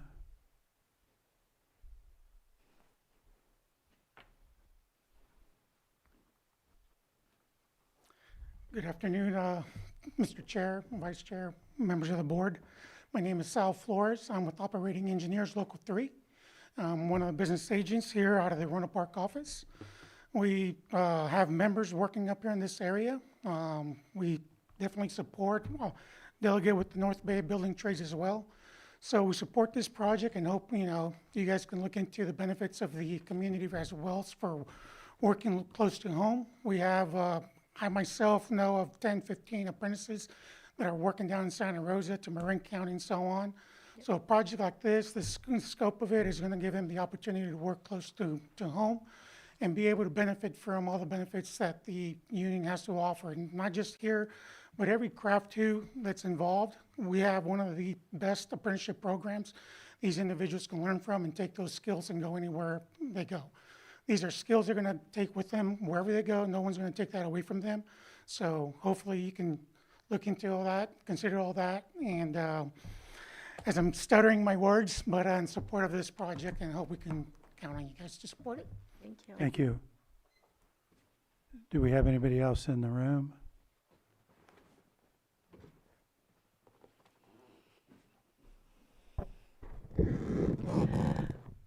Good afternoon, Mr. Chair, Supervisors, Margot Kambara.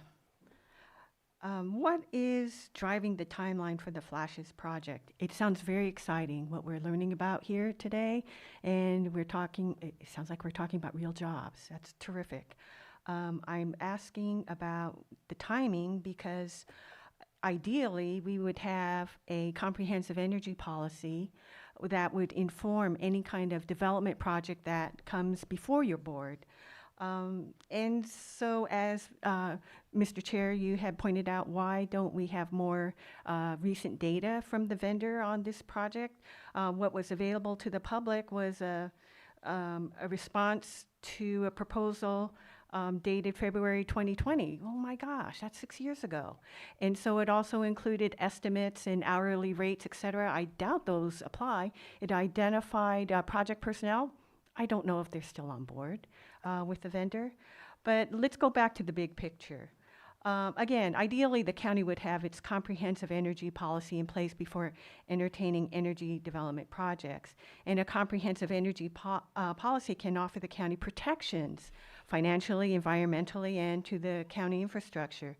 In addition, a comprehensive energy policy would explore energy sovereignty fund potential and energy sovereignty for the county. This would allow the county to generate income from its energy resources and development efforts, as well as provide lower energy costs to county residents. And development agreements defined by county comprehensive energy policy could set county expectations on access and rates, such as wholesale versus retail, to energy generated. It could also set local employment, like we were talking about, and subcontractor hiring goals for the project. Now, one question that comes to mind is if there are jobs that are earmarked for Lake County residents, what if there's a skill gap? How is that going to be addressed? It's nice to have these jobs set aside, but if we have people who don't have the skills to fill those jobs, what's going to be done? And again, that workforce development agreement discussion that we've had today, that is promising, and that sounds very exciting. So hooray for that.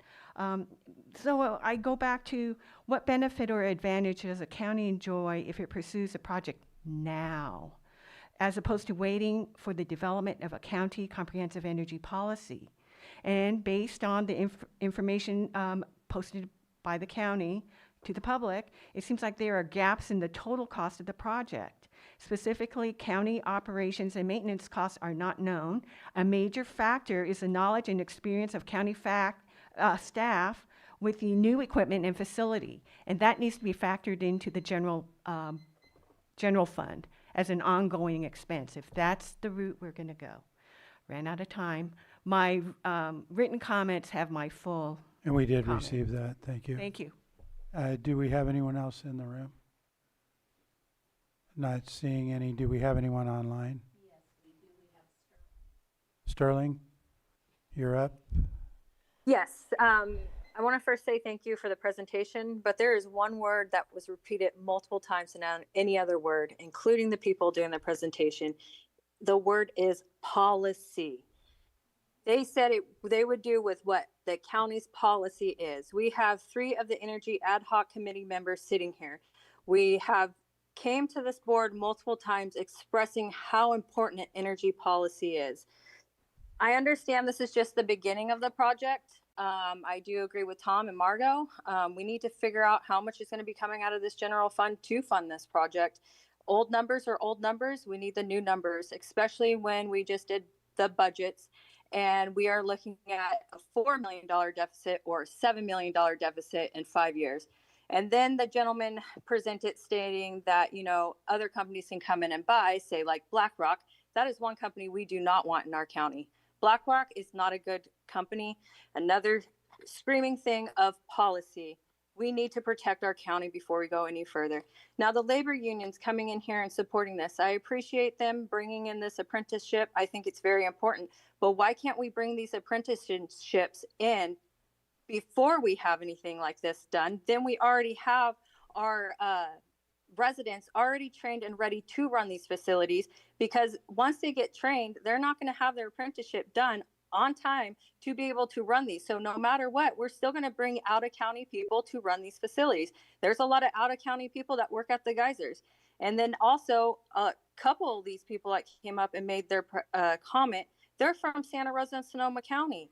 And my dear question is if we are going to be selling these off, we've already said no to Sonoma Clean Power. What is this going to open up if we do not put that key word that's been said in here, a policy together?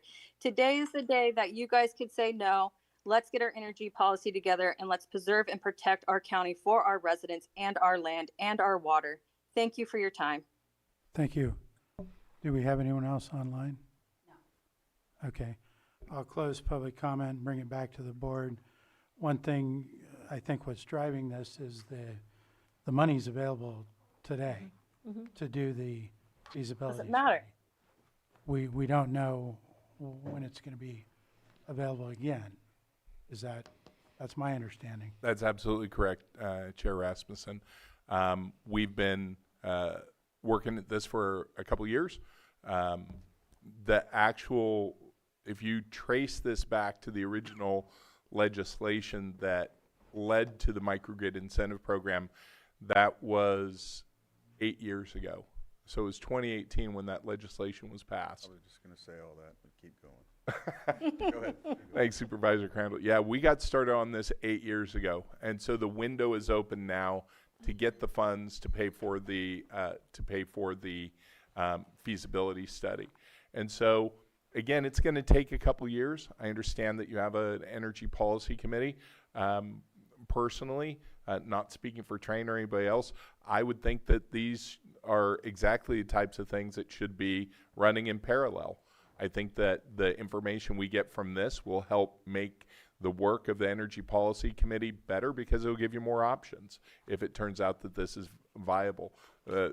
Supervisor Sabatier, when we came on one of our previous visits, said, hey, if we have this and it covers peak power, which is the most expensive power that goes into the mix of providing something, that would give the county more options than if it didn't have a peaking plant that it owned. All that's true, but again, that's down the road. First, we have to see whether or not it's physically feasible, whether it's economically feasible.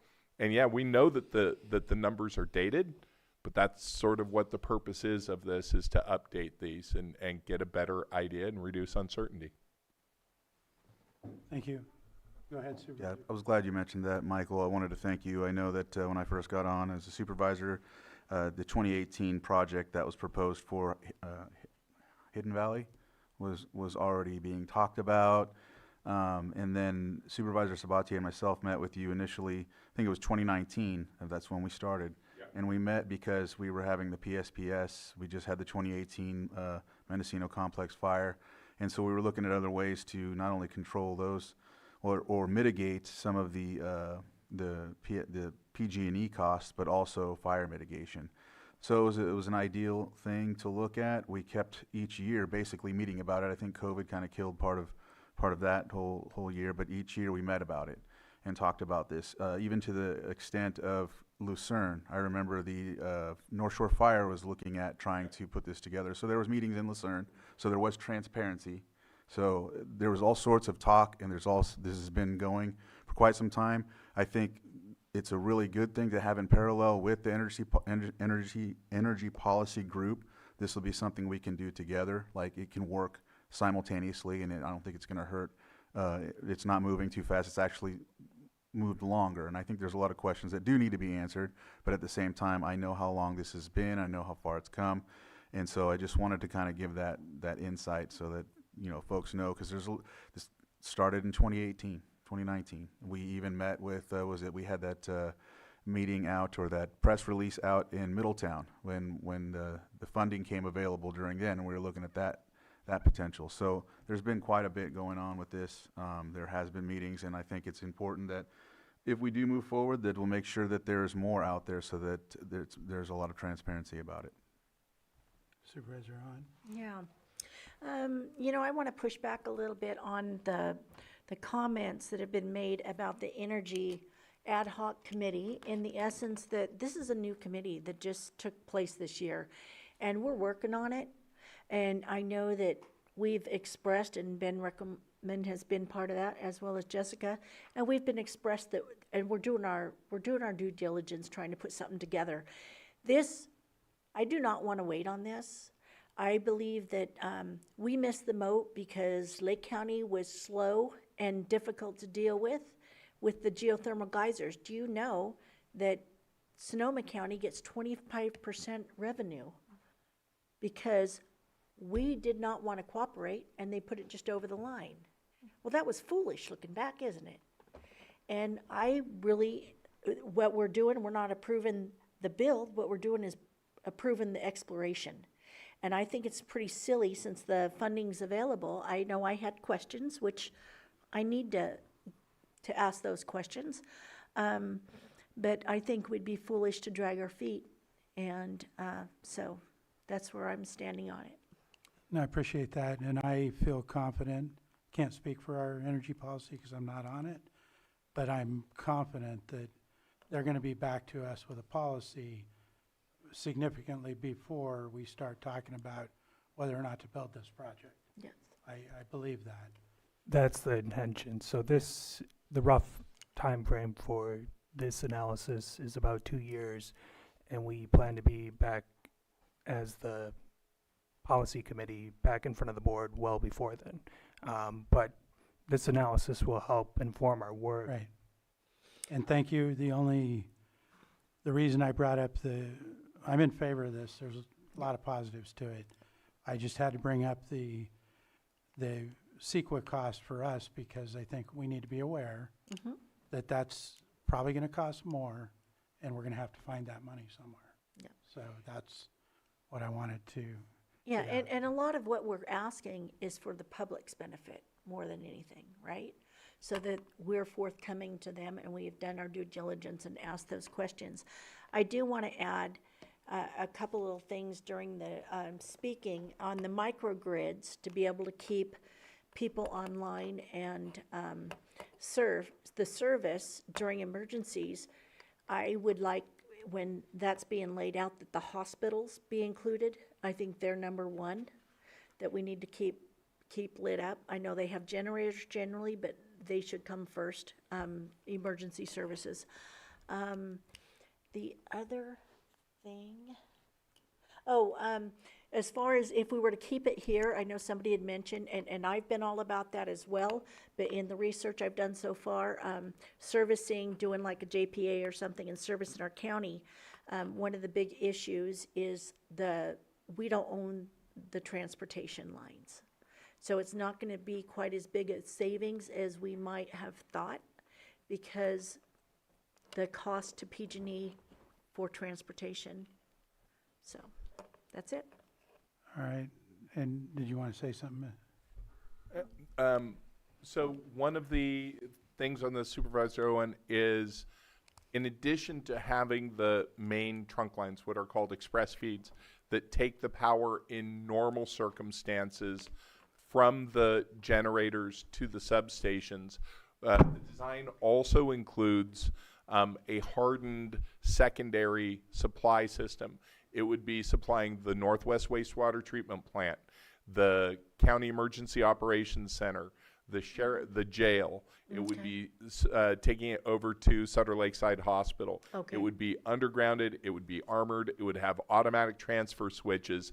So in the case of, let's say that it was a really big thing and there were landslides and the county was cut off for an extended period of time, those facilities could go on 100% renewable local generation for an indefinite period of time, Okay. even during the winter. So there's sort of a fallback emergency super system for emergency resilience that just covers critical facilities. Perfect, and that's to me, in the of course, good, perfect, amazing. Yeah, Vice Chair. that's what I was gonna bring up. We've been having this conversation as long as I've been on the board when I used to sit and watch these meetings. So it is an exciting day that we're taking the next step to feasibility, to really understand what exactly this looks like, because we don't exactly know right now. And this is an important next step to figure that out, ground truth it, and make it shovel ready. So, I'm really excited to see all of our union partners here, because you have so many of your members that live in our county, like you've been speaking about, that have to commute out of county. And just the construction alone is going to keep a lot of those members here. So thanks for coming today. And it's just interesting, as Supervisor Crandall talked about, how much has changed since these initial conversations started. It was about PSPS.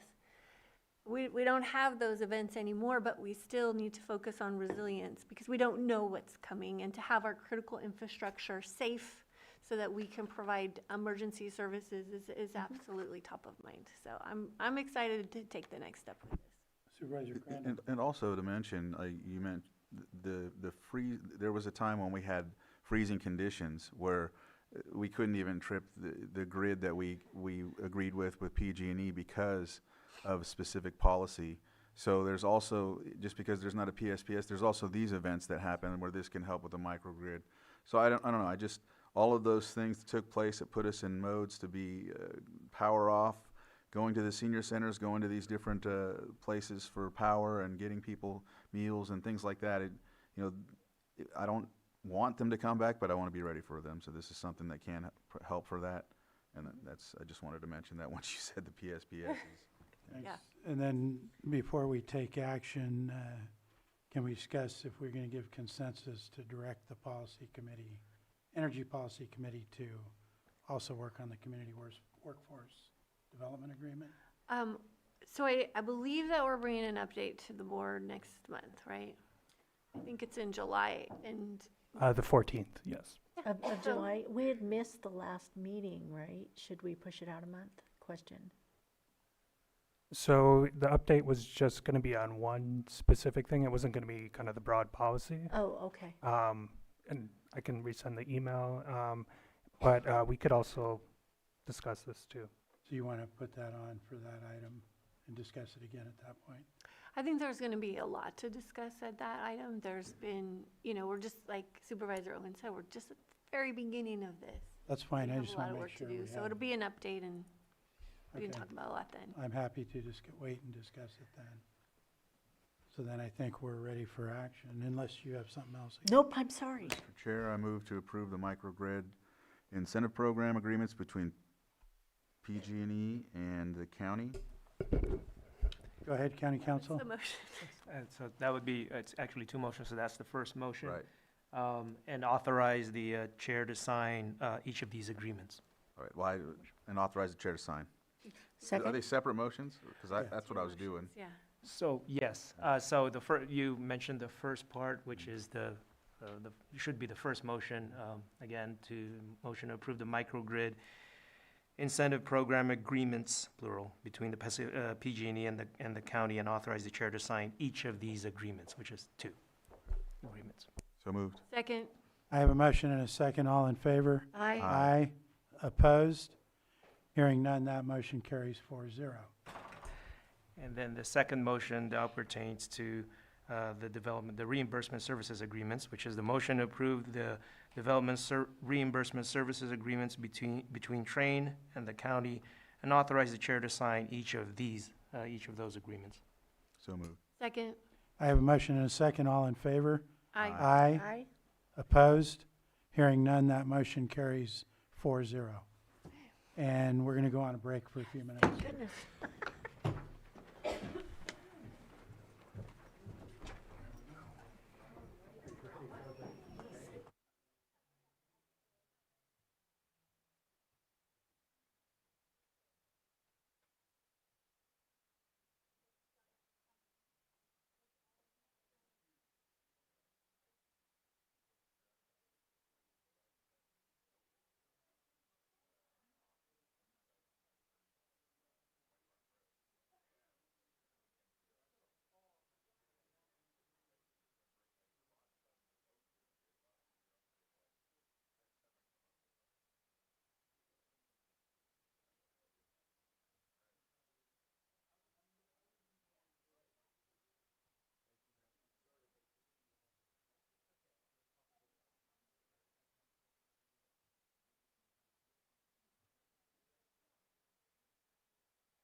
Yeah, all that. Yeah. Okay.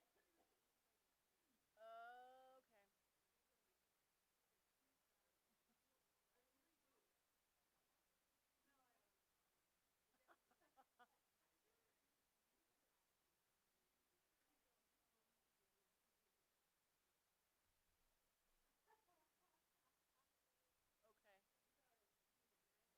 No. Oh. Oh, shoot, yeah. I do like my nails on the inside of my palms sometimes. Like, I probably need one. They make pain stims.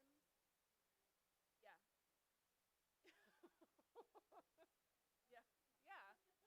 Yeah. I'll get you one, Susan. You can try it out. Miss Carolyn, whenever you're ready, could you elevate me to a panelist?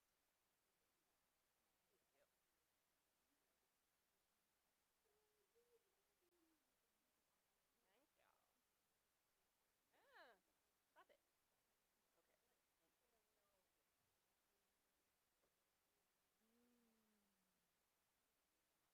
Mm-hmm. Just doing my box breathing. I haven't done that for a while,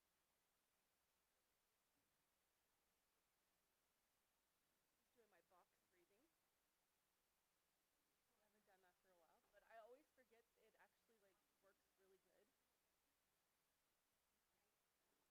Oh my gosh. I went to the parade, and I only went down to the thing for a little bit, and then I had to go to the Farm Bureau dinner. And Sunday, I had to work on agenda.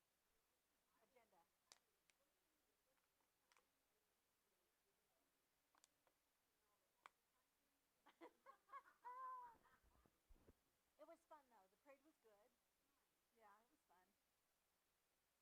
I almost bought a buggy. Like, I was the winning bid until the next day, and then somebody outbid me. And I was like, yes. Well, I'd have to train one to pull it. We have the horses. So I was like, I really don't have time to work with a horse to train it. I wanted a soda, but I got sugar-free. Yeah, I sold the last one to Teresa Berzu, who used him for pulling, the Halflinger. And I started our pony, but didn't finish her. And I've got pony carts and horse carts, but this was a really nice one Bob Donnelly used to own, and he redid it. So then they called up yesterday afternoon. They said, "Hey, the person that outbid you has buyer's remorse. Do you want it? Do you want it?" I said, "No." It went for 2,600. No, I looked it up online. It was like $8,000 card. Yeah, it was a four-wheel, and it had the driver's seat, and then it had two bench seats in the back for people. It was super cute. Well, I don't have time to work with a horse. I'm sure you could get it. I could see you in a buggy. Yeah.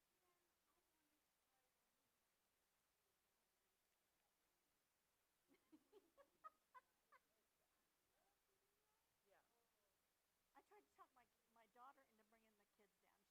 She said no, but then I ended up riding with Lonnie Cologne. She's like, "Helen, please."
All right, we'll call our meeting back to order, and we're going to go to our 2 p.m. item, 6:10 item, consideration or presentation of Lake County Behavioral Health Services Act Integrated Plan for fiscal years 26-27, 27-28, and 28-29. And I'll turn it over to our director. Thank you so much, Mr. Chair, members of the board. This represents the final stage of approval for our Integrated Behavioral Health Services Plan. I'm going to make a very, very brief just background. Most of you are probably, hopefully already really well aware. Proposition 1 was passed some years ago, and one of the key features of that was to modernize the Mental Health Services Act into the Behavioral Health Services Act, which means that it encompasses SUD services as well as a lot of other changes, with a very specific focus for county behavioral health plans to serve the most vulnerable individuals at risk of homelessness, justice involved, and a big focus on housing also, which was the outgoing governor's kind of his key platform was housing. This also contained a bond act. The board may recall that the County of Lake was awarded 2 bond grants, one for the renovation of our South Shore Clinic in Clear Lake, the other for the development of the county's first ever 16-bed mental health rehabilitation facility that will hopefully also be certified as an ASAM, which is a SUD level of care. Very exciting. Senate Bill 326 is actually, in my humble opinion, more impactful to behavioral health plans than even the revised BHSA plan. It expands significantly the accountability, reporting, transparency metrics, mandates for behavioral health plans, and really reflects the state's vision for how behavioral health should deliver services, and notably reduces dramatically the level of local control that counties may exercise with regard to the provision of behavioral health services. As always, though, it requires a robust community planning process to engage and develop services that are responsive to the community's needs, where that is possible. So the new buckets, one moment, my thing is in the way, of the BHSA, the allocation has changed significantly, and we spent some time talking about that in the past, but right now we have 35% of the BHSA dedicated towards something called full service partnerships. This is, the motto of the program is whatever it takes. So literally, I mean, let's say you move into an apartment and you don't have a couch or you don't have a bed or things that people need to live. Theoretically, we could help you with that, or anything, other kinds of supports that are kind of outside of that, with the goal of stabilizing people at the lowest level of care, preventing hospitalizations. We also have some great data about our existing, this is not a new program, by the way. Our FSP program historically has shown dramatic reductions in psychiatric hospitalizations and incarcerations for those enrolled, which is a great outcome data. We also have a 35% in our behavioral health services and supports, and so this is like everything else. Notably, it will include support for things like assertive community treatment, forensic assertive community treatment, and this is the only bucket in which there is some local latitude for planning. And then we are required to allocate 30% towards housing. I want to note, though, that the department has always supported housing through our FSP program. And in fact, if you do the math, what we had spent in our FSP program to support housing is actually less than this allocation. But nevertheless, we continue to support housing as a key element of the BHSA. Why is it being weird? Okay. This is how we developed this integrated plan and how we made the transition from the MHSA to the BHSA. This is just an overview. I will not go into it extensively, but it requires extensive reporting, so enhanced and expanded reporting, such as the Behavioral Health Outcomes Accountability and Transparency Report. Big focus at the state for seeing service level data of behavioral health plans. Also, we are still required to engage in community planning. We continue to do that as a core foundation of the planning process, and hopefully you have had the opportunity to participate in at least one of our community planning sessions leading up to this meeting. Instead of the previous plan, which was like a Word document that was kind of like a big 300-page book narrative, it's now a portal where you go in and you enter data. And I do, of course, attached to the item, have a PDF printout of the data that was entered, but that in itself really narrows down the latitude that counties have to develop the plan.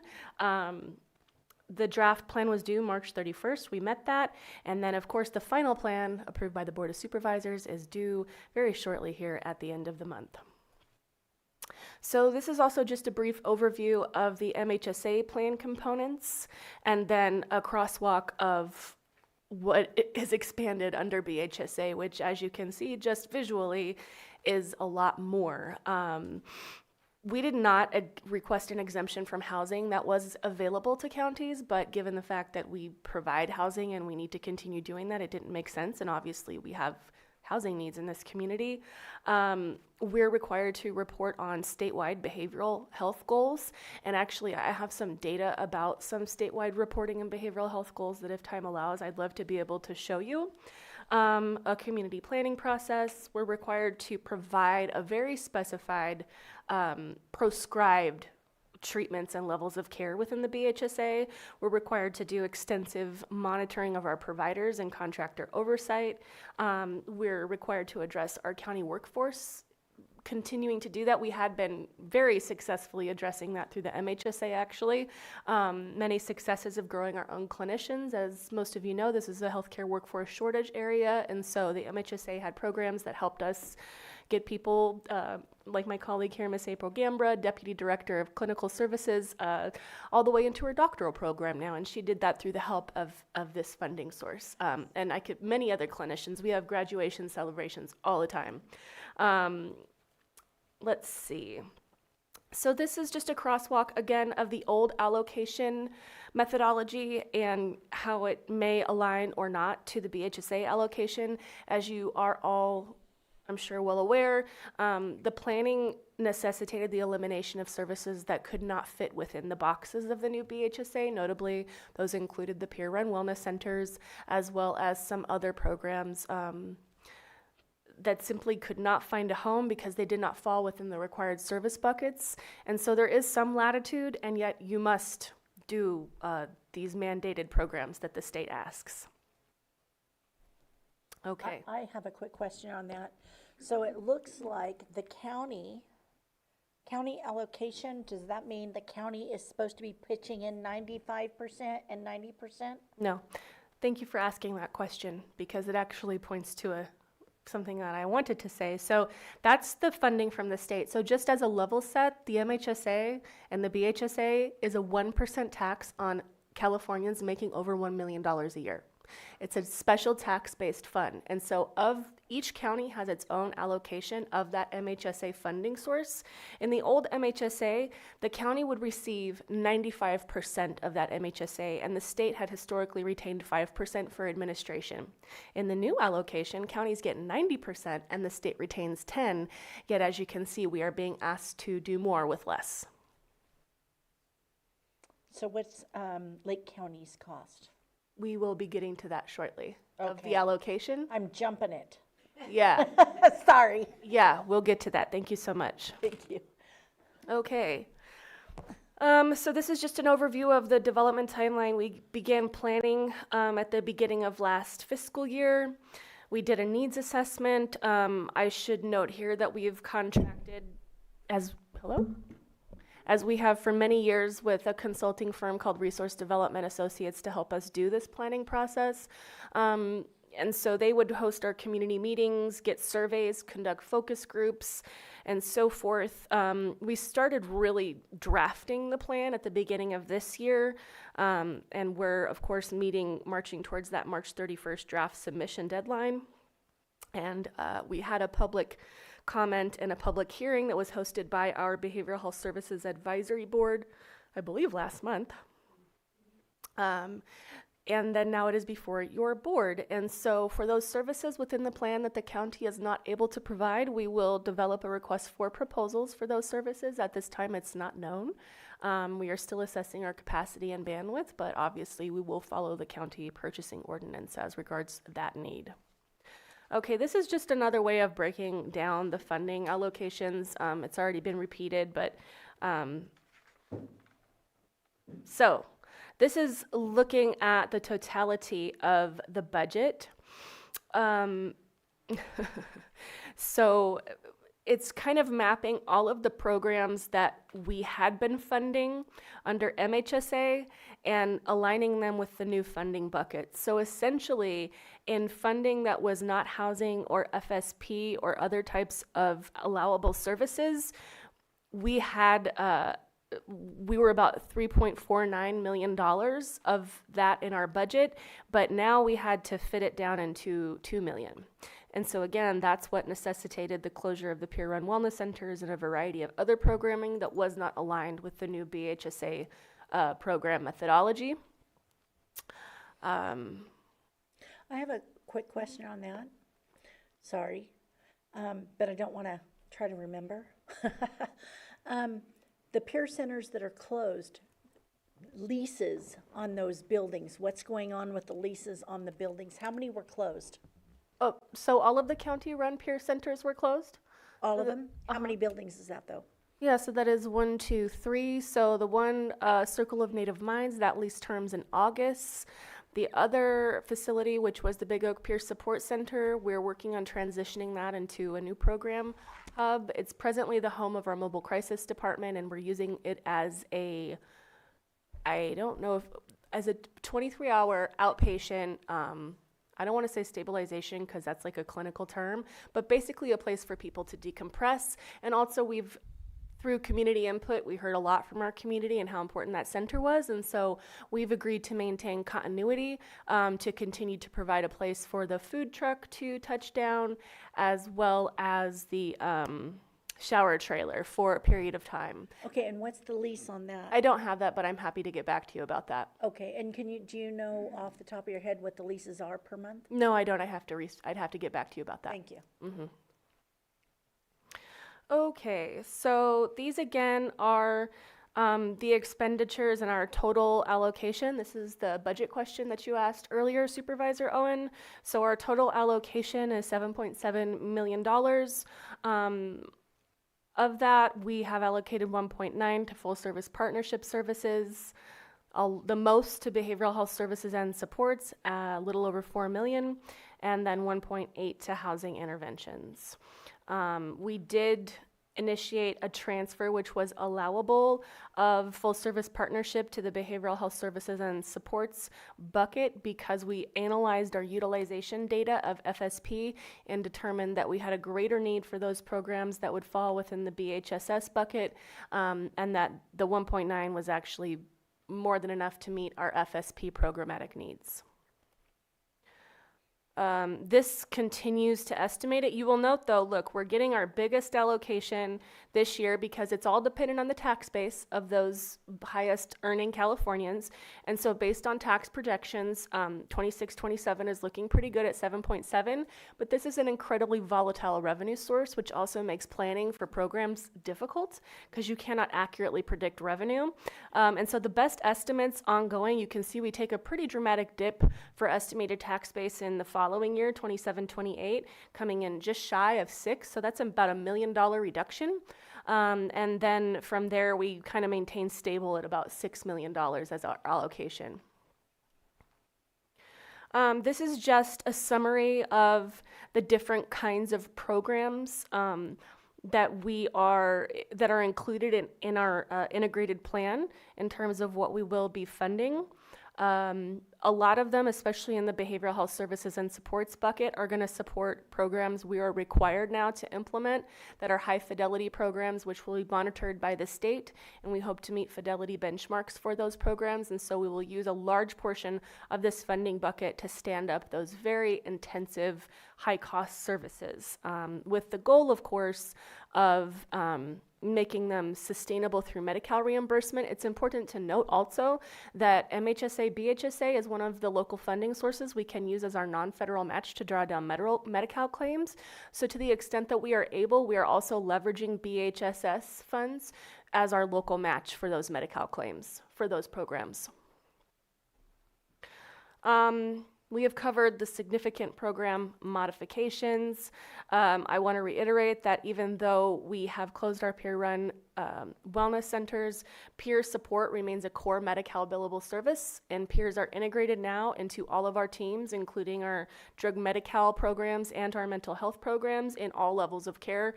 Peers are an indispensable component of behavioral health services, even if they aren't delivered in a wellness center milieu. As I said, we are now required to implement a variety of evidence-based programs to fidelity. We've been meeting with what the state has deemed centers of excellence, who are subject matter experts to help us with technical assistance to build this programming, including assertive community treatment, supported employment, high-fidelity wraparound, coordinated specialty care for first episode psychosis, just to name a few. Unfortunately, some programs did have to sunset as they no longer fell under the model. We've covered that. This is also some more information about full service partnerships, prioritization of individuals who are most vulnerable with the most serious behavioral health needs is a key theme and key component of Proposition 1. Which is a change from how we've been doing, where we do general stigma awareness and awareness campaigns and things like that. And so those things are no longer clearly allowable within the BHSA framework. Housing, as I said, a big component. We rely, and we are in a unique, and I guess I would say fortunate position in the fact that we are the lead administrative entity for the Lake County Continuum of Care. So that puts us in an advantage for leveraging things like homeless management information system, data entry, and coordinated entry. We are presently still working on trying to figure out how to implement transitional rent, community supports, and other managed care plan benefits. But these housing supports are for individuals with, again, the most serious illnesses who are the most vulnerable. Okay, so definitely heard community needs. Big themes here were access, outreach, and awareness. That will continue, but more focused. So now we want to build awareness about the specific programs that we have. For example, I want every family in Lake County to know that we have a first episode psychosis program. Data shows that a lot of families don't even know how to recognize the signs and symptoms of early psychosis. And the longer people go untreated, the worse the outcomes, right? And so it's not that we're going to stop doing outreach and awareness, but it needs to be more targeted to our programs and our services. Of course, we always want to coordinate and strengthen our partnerships. We've identified specific populations, or rather through the community needs assessment. Of course, Native Americans are one of the most highly prioritized populations, youth, families, older adults, and justice-involved individuals. So our programming will, to the extent possible, focus on and prioritize individuals in those populations. And as I stated, integrating peer support into the full continuum of care. Of course, workforce and technology continue to remain important. Can't do the work without it. And so those are the main themes that came up. All right, of course, we have a website. Should any member of the public or your board be interested in going to seeing any of the documentation, including all of the previous MHSA plans, this is where they live. And that concludes my presentation on the BHSA. Thank you, Director. Do we have any questions from board members at this point? I think I asked Supervisor mine. Owen? I think I asked mine. Sorry. Okay. All right. If there's nothing else, then I'll open it up to the public. Do we have anybody in the room? I see Angela coming up. Thank you, Mr. Chair. Good afternoon. Director Jones, I asked this question at Earth, and then Supervisor Owen just asked it again. But it's been 3 weeks since then, and I had asked the question regarding the closure of the Big Oak Pier Center, and if there was a lease agreement, and you said it was being worked on internally. So if we can find out like when that lease agreement ends, and if there's an opportunity for the county to repurpose it for something else if you guys aren't going to use it, and maybe a different department can use it for temporary usage. Another concern is, what is behavioral health doing to prevent harvesting of client information by third parties? Or what can clients do to protect their information? I'll not get into specific details here, but forms are being presented to clients with county logos on them, and this is a problem. One last thing is that another concern is that there are some clients that are waiting extensive wait times for caseworkers, sometimes more than a year. So we need help. But one of the big things right now is finding out about this harvesting of client information, and I'd like to find out how it can be addressed. Thank you. Thank you. Do we have anyone else in the room? No. Do we have anyone online? We do. Sabrina Andrus. Sabrina, we'll unmute you, and you'll have 3 minutes.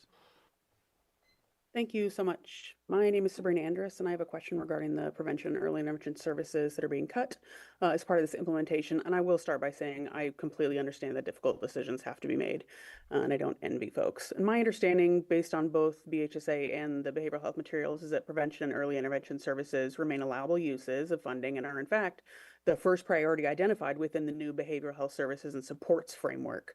So that's on slide 5 of the presentation we just saw. What I have not seen is a clear plan for how critical services like perinatal screenings, outreach, education, and peer support will continue to be delivered. Is this work being brought in-house, or is another model being considered? And I ask, of course, because the organization I lead, Motherwise, conducts perinatal depression and anxiety screenings for hundreds of Lake County moms each year. And those screenings really quite often serve as the first step in identifying concerns, connecting families to resources, and preventing more serious behavioral health challenges from developing. I also want to clarify a point that was raised during a previous public hearing on May 14th of this year. Director of Behavioral Health indicated that our work may actually be duplicative of the maternal, child, and adolescent health work done within public health. Screenings and peer support for perinatal mood and anxiety disorders are not, I believe, within the scope of that program's work for at least the next three years. And even if it is, they don't have the staffing to do so. So if these services are eliminated, there's not another existing program positioned to provide them in the tried and true manner that we do. And that distinction is important because in a rural county like ours, non-clinical screenings and peer support are often the most accessible forms of behavioral health support available to new parents. You know, and the director herself acknowledged just how important peer support is, right? Provider shortages remain significant, and many mothers are understandably hesitant to discuss mental health struggles in a clinical setting, particularly if they're not met with trauma-informed or culturally competent care. Peer-based services, non-clinical based peer-based services, create a trusted and accessible entry point for families who might otherwise never seek support. I'm also a little bit concerned because this approach appears inconsistent with the integrated plan, which states that to provide access to care for populations with lower penetration rates, including Hispanic and Spanish-speaking populations and individuals living in rural communities, the county will, quote, expand outreach and engagement efforts through partnerships with community-based organizations. So nearly half of the mothers that we serve are Hispanic, and every family we serve obviously lives in a rural community. Motherwise is exactly the type of community-based organization described in that plan. The screenings, outreach, education, and peer support we provide are not separate from the county's stated strategy. They're actually a direct example of that strategy in action. So my question is this: if prevention and early intervention remain a priority under BHSA, I understand they are, and that's great, and community-based partnerships remain part of the county's strategy for reaching underserved populations, how does eliminating existing community-based PEI services advance those goals, and what is the plan to ensure those services remain available? You know, we all know maternal mental health issues are the #1 complication of pregnancy and the postpartum period, and Lake County moms and families deserve early intervention service regardless of which agency engages in said services, and that's what we care about at the end of the day. Thanks. Thank you, Sabrina. Do we have anyone else online? Director, do you have any information you want to offer at this time? Yes, April will. Oh, is your mic on? April Gambra, Clinical Deputy Director for Behavioral Health. I just wanted to acknowledge that first, regarding the lease agreements, some of those things I think that our hands are kind of tied with some legal circumstances, and so as soon as we're able to release some of that information, we would be happy to do so. Related to the early intervention services and perinatal. So outreach is strategically mapped out as we are to come from behind our seats and out into the community and offer education and access to the services that we provide specifically within our core set of services. Early intervention, yes. However, they have kind of limited in how we can push early intervention out. As far as the harvesting of information, I'm sorry, I'm going back and forth. That was a lot. We have continuously made reports to Department of Healthcare Services related to information that we find. And I encourage anyone who has information to please send those documents to us because we do follow up on them very swiftly and very frequently. And so that was the first time I had heard about a county logo being used, and that does bring a lot of concerns. And then to the maternal child perinatal outreach questions, I would really like to sit down and try and figure out how with our public health department, what resources are available. Because unfortunately that does not fall within some of our call outs specifically. So I want to know more. That was Sabrina Andrus, right? Yes, and Correct. on slide 22, when we, from the aggregate community surveys, focus groups, the priority populations identified again were Native American communities, youth, families, older adults, justice-involved individuals, and people experiencing homelessness. So perinatal population did not specifically rise up to the top of the specific populations of focus for our community surveys. Thank you. If there's nothing for our Supervisor Crandall. I hear earlier on, this was before we opened it up to the public. Thank you. That you were going to keep specific not peer support centers, but services. I want to say for like I think it's the Live Oaks. Big Oak. Yeah, Big Oak. Why do I call it Live Oak? I think that's the senior center. But so that's still going to be utilized in a certain capacity. Okay, and so that helps. I know it's a very devastating thing for all of the peer support centers that are going to be affected by this, and I think you've explained why, and I know it's on a couple slides. It's a mandate, right? That's not funded anymore, and there is also limitations within the department, right, to do all this work, I would think. And so in the meantime, considering that in the new initiative and the new direction, with regard, because as we look around, we know that there's folks in our communities with mental health and issues and behavioral health issues. Who do you depend on to cover that, what you cannot cover? Does that make sense? So the needs that exist beyond the scope of behavioral health, Yes. well, that requires ongoing and extension collaboration with Partnership Health Plan, who's our managed care plan, with our local federally qualified health centers, also with our singular Tribal 638 clinic, as well as community partners. Those have been ongoing discussions. And so for the Big Oak Center example, while we're figuring out where the shower trailer and the food giveaways from Redwood Empire Food Bank, like where those can transition, we're still holding that and doing that targeted outreach with our mobile crisis team to link those individuals to services. In fact, I think that has already been incredibly successful. Some of the people who've been regular visitors of the Big Oak Center have since been connected, like for example, to residential treatment services with our drug Medi-Cal plan.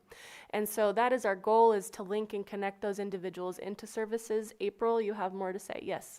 I do, because I get really nervous when I speak, so I apologize. My mind goes right past some of the information that I wanted to share. But part of what we're going to do going forward is partner with, we're exploring options to work with public health to do community street outreach, right? To take and kind of collaborate together and go throughout the community.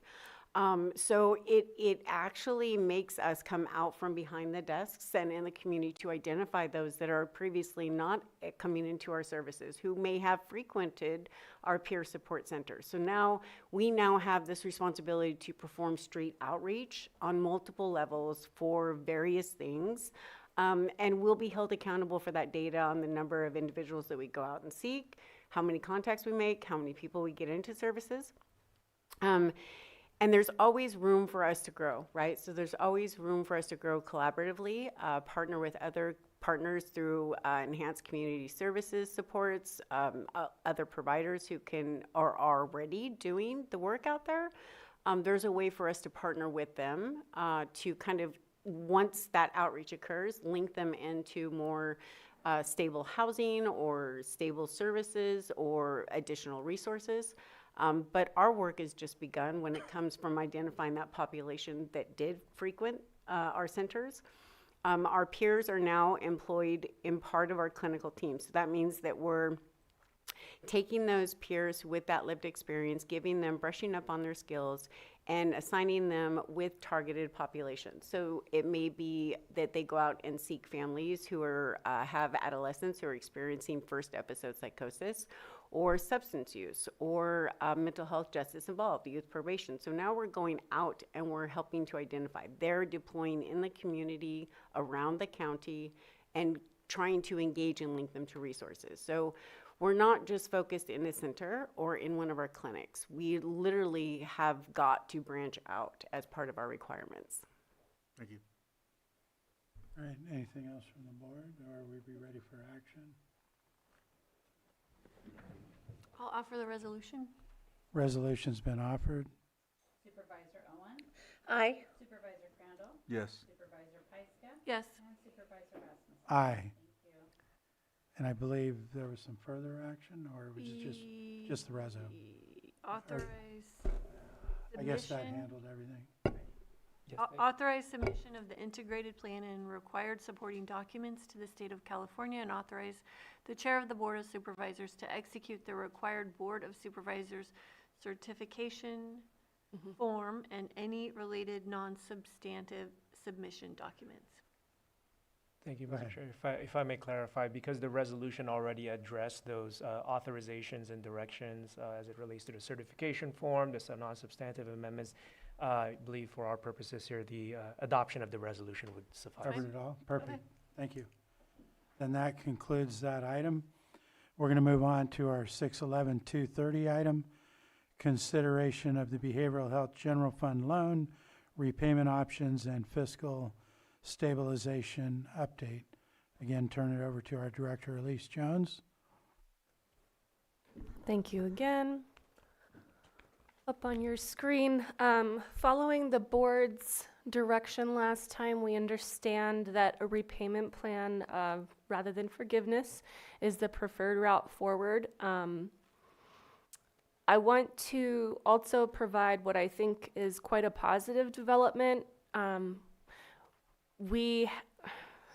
Things have changed so much since CalAIM and payment reform, but we finally were able to push through claims totaling a little over $1 million for what's called administrative and QR work.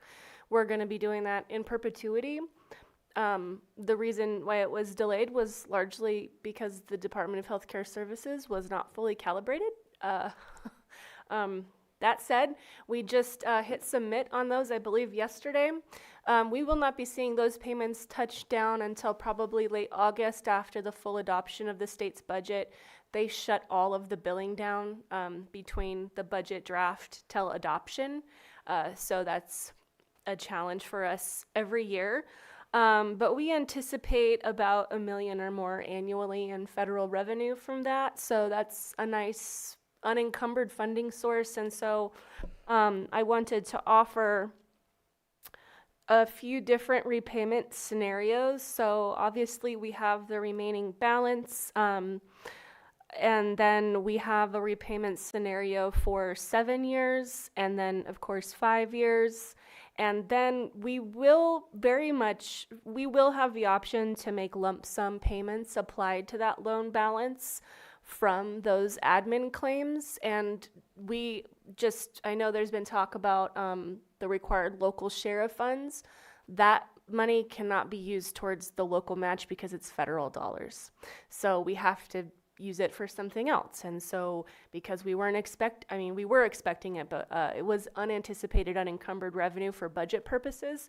So these are also just like, if we were to apply the maximum what we received, that would drive down the remaining balance quite substantially, and therefore reduce our our repayment schedule. So I also noted that there was some consideration of interest, and our recommendation is, if the board does decide to move forward with applying interest, that the interest is prospective, it's simple interest, not compound, and it would be a rate reviewed by the county auditor controller.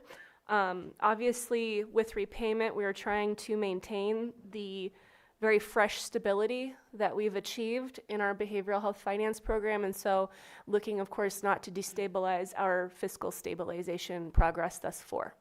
Thank you. Supervisor Owen?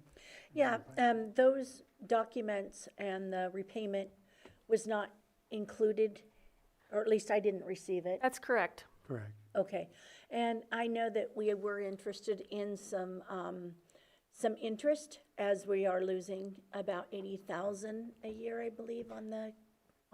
We are. I think this would be a good time to bring up the maintenance of effort funds, and how those could be potentially considered. Amber, is that something you're prepared to discuss? This is Amber Luch, our fiscal program manager. So every month we get a transfer of roughly $5,000. It's a maintenance of effort that comes from the general fund to behavioral health, and it totals about, I want to say it's $61,112.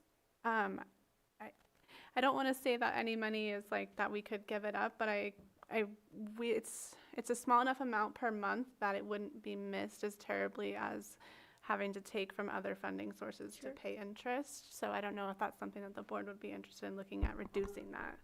Yeah, or waiving that during the period as interest, towards the interest, if that was the board's direction.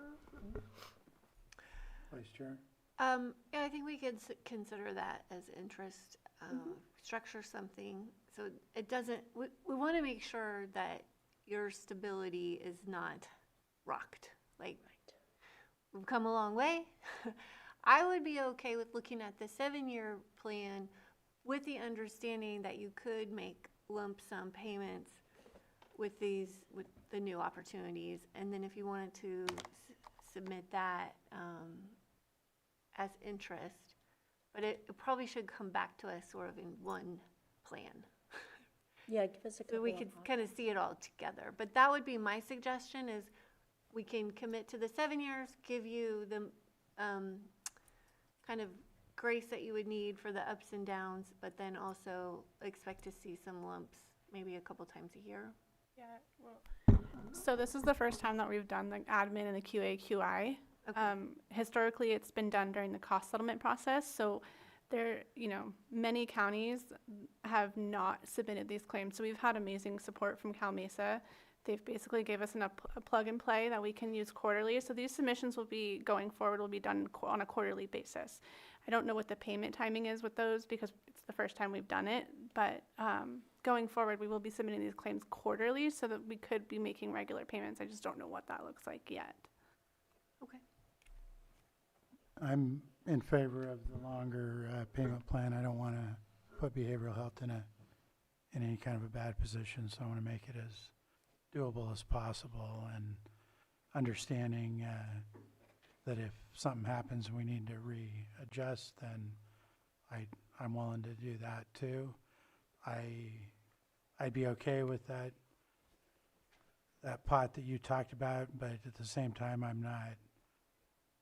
I don't feel that we necessarily have to charge interest, but if that's the direction of the board, then I'm okay with using that pot, but I just want to, make it to where we're not going to put you in a bad position, and certainly helpful if you get extra money and you can make a bigger lump payment.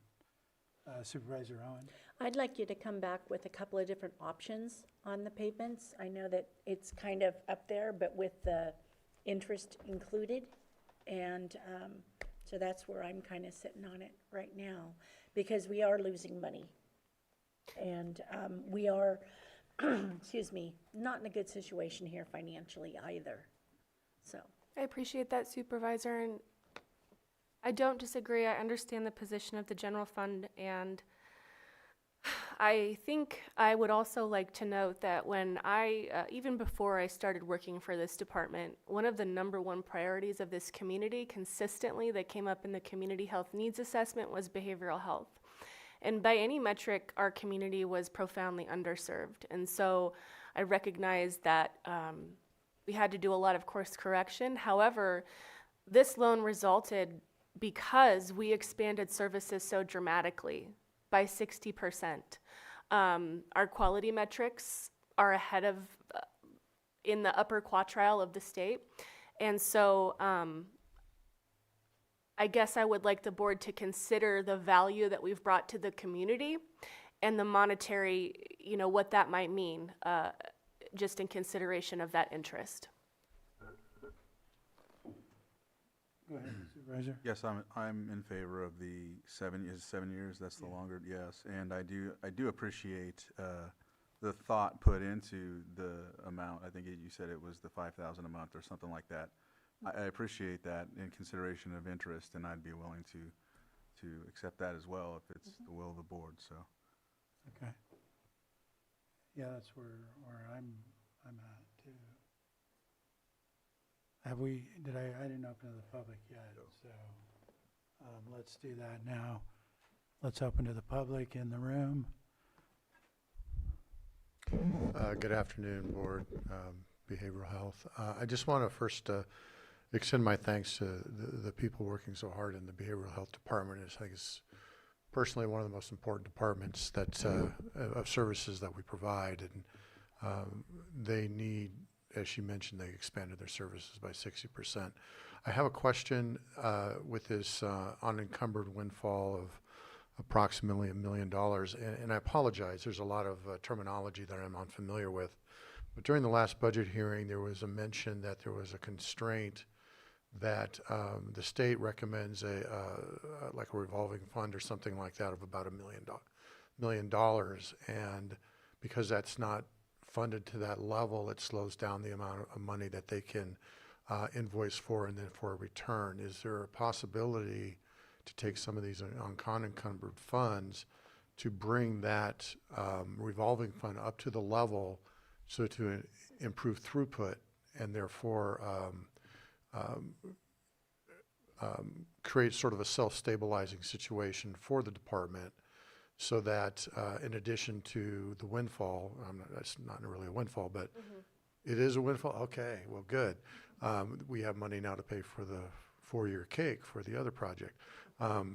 But also to create an operational dynamic that doesn't necessitate the need to continually come back to the board and maybe further accelerate the repayment.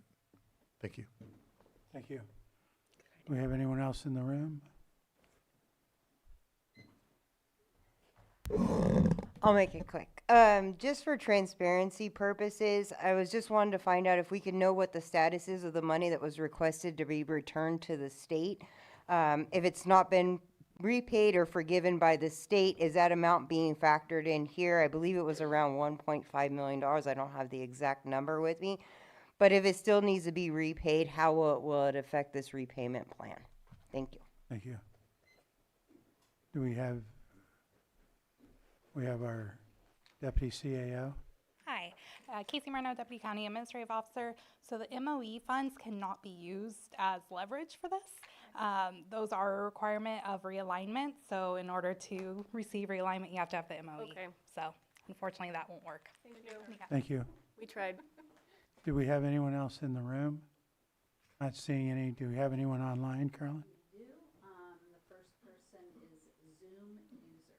Zoom user, if you could identify yourself, you'll have 3 minutes. Yes, this is Sterling. I agree with the 7-year plan, but I'd put little stipulations. Every year they need to come back and show the finances. And if they can make a little bit more payment back to the county in that year, then they should make an extra payment. And also, it's kind of like finances. So when you go to borrow money, say from a loan company, and you borrow the money, you have the interest. You have so much time to pay it off. If you can make more, you put it towards the principal. But in the end, if they're not able to pay this, is there going to be a balloon payment? Because this is the money that's coming out of our general fund. I agree we need behavioral health. Here in Spring Valley last week, there was a mental crisis happening in 105-degree weather where there was a naked person walking down New Long Valley Road. So I agree that we absolutely do need these, but we also have to think of everything else that we have to pay for also. So I agree with the 7-year plan, but also having them come back once a year, showing where their finances are at, if they can make a extra payment. And if they can make that extra payment, maybe take that interest off and make it towards the principal of the balance that's there, since they are making that extra payment. Thank you. Thank you. Do we have anyone else?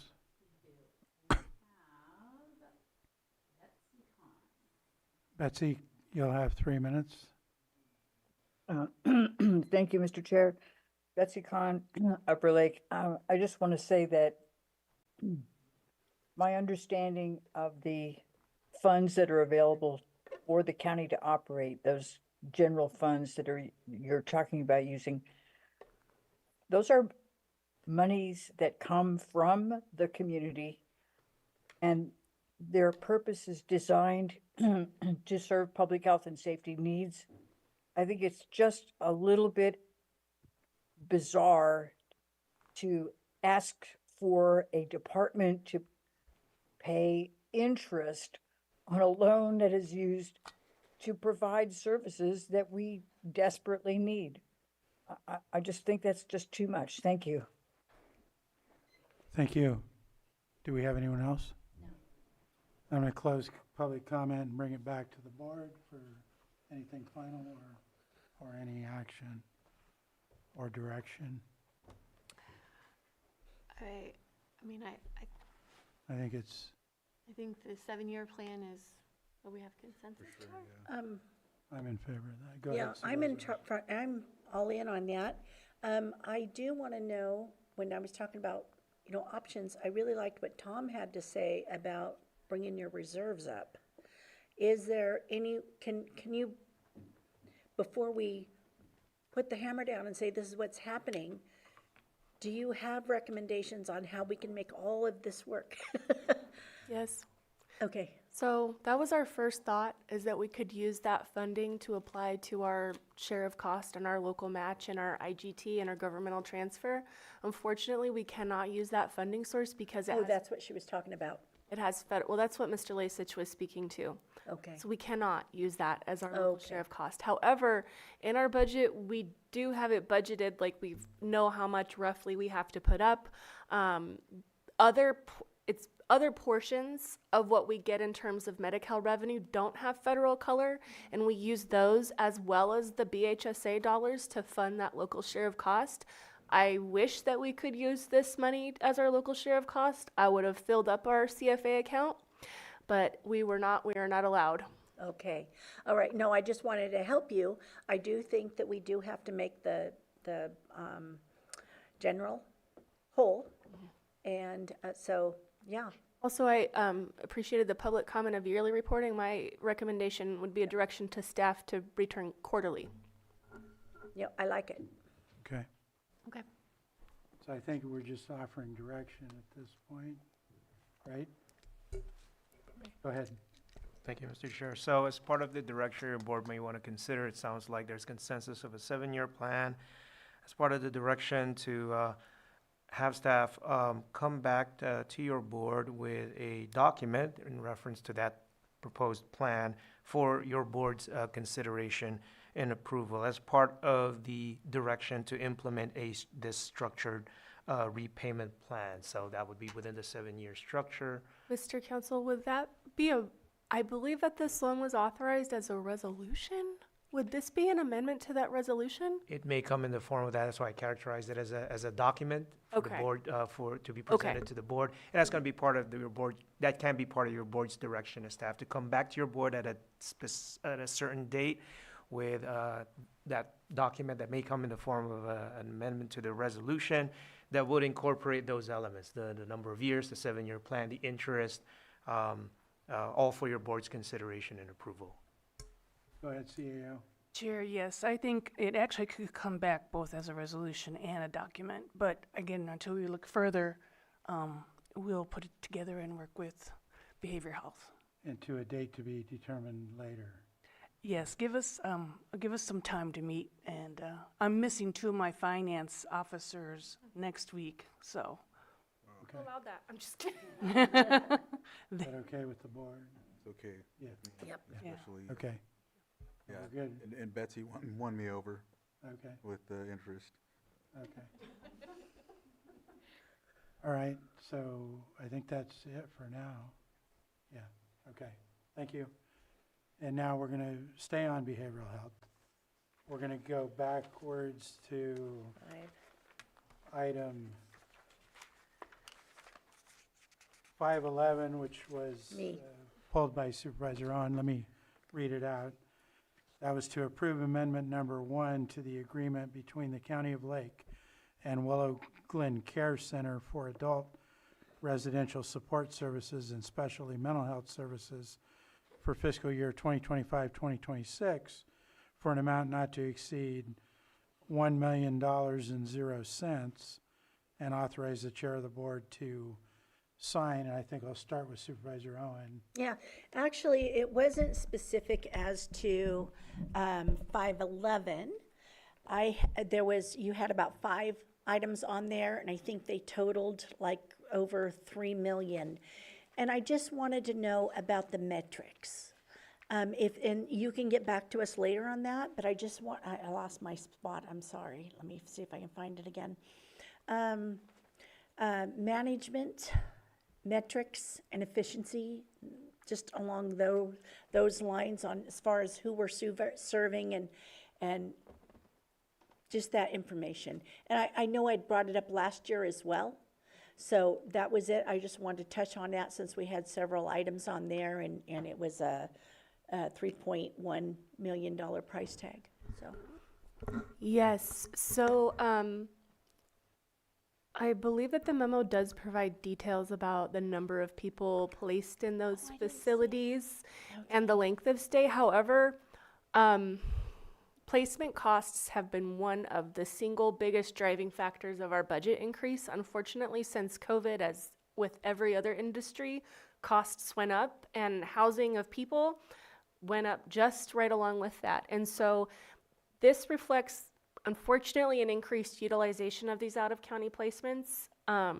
We have a very high acuity population in Lake County, but also because the rates simply just went up due to those facilities, and PG&E went up, like everything went up, so it drove these costs up. However, one of my ongoing goals and something that I'm going to put into really clear focus over the next year or two is to do our best job to transition those people from out-of-county placements back into the county much quicker, and to avoid that for a variety of reasons. Cost is not the least of those reasons, but also we'd rather have our people here in county.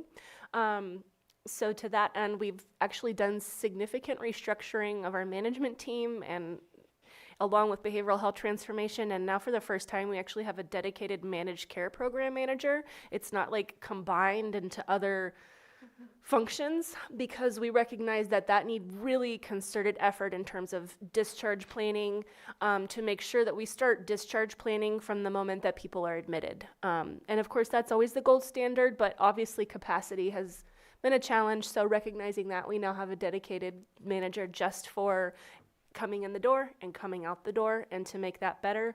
I do also, this isn't specific to the outcome metrics with regard to the Willow Glen contract, but I do just want to highlight that the behavioral health plan is evaluated constantly by the Department of Healthcare Services. And so up on the screen, I have the 6 measures that DHCS has chosen as the most important things at this point to monitor plans for. So they're looking at how we manage the prescribing of antidepressant and managing of antidepressant medications, continuation of those medications, follow up after hospitalization for a behavioral health crisis, that's a big one, follow up after any emergency department visit, use of social supports rather than medications for children as the first line of treatment, and then also how well we treat our people with schizophrenia with their medications and adherence to that.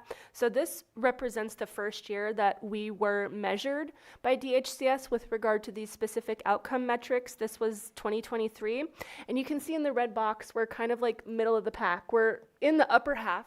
Okay, so I would give that let's a 67%. It's just kissing a C if you're going to grade it like that.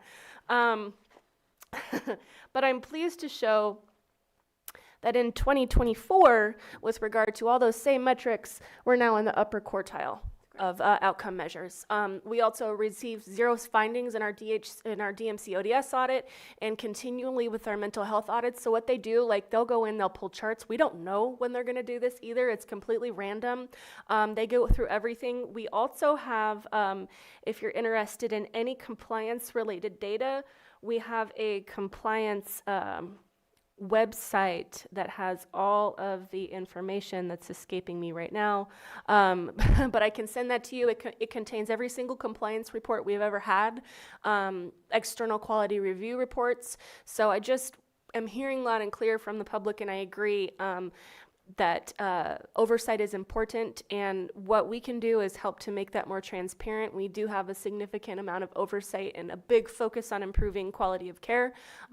So I appreciate your bringing that up, Supervisor. Thank you. All right, go ahead, Vice Chair. And I was going to drop you an email, but now we're having the conversation. I really appreciate the memos on all of these, specifically laying out the different facilities, the users, and their path. I think that's really helpful for us when we see so many of these contract amendments to know kind of who are these people that we're serving. So thank you for doing that. It's really helpful. Thank you. And is your new standard now. Yes, that's been a goal I think I finally achieved. It's great. Thank you. All right, I'll open it to the public. Is there anybody in the room? No? Is there anyone online? No. Bring it back to the board for action. Mr. Chair, I move that we approve amendment number 1 to the agreement between the County of Lake and Willow Glen Care Center for Adult Residential Support Services and Specialty Mental Health Services for fiscal year 2025 to 2026 for an amount not to exceed $1 million, and authorize the chair of the board to sign. Second? I have a motion and a second. All in favor? Aye. Aye. Aye. Opposed? That motion carries 4-0. Thank you. Thank you.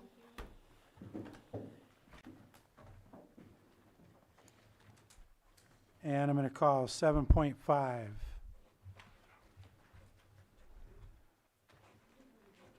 This is consideration of the 2026 Transportation Work Plan and 2027 through 2031 5-year transportation program.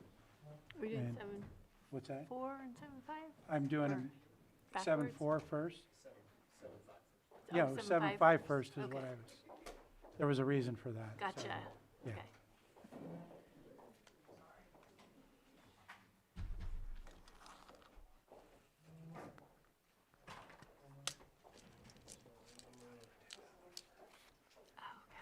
It makes sense now that I think about it.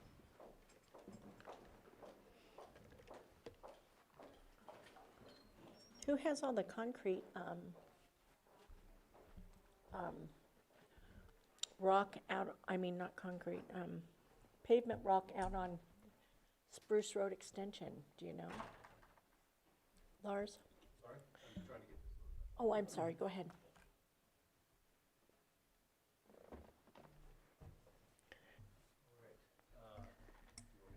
Yes.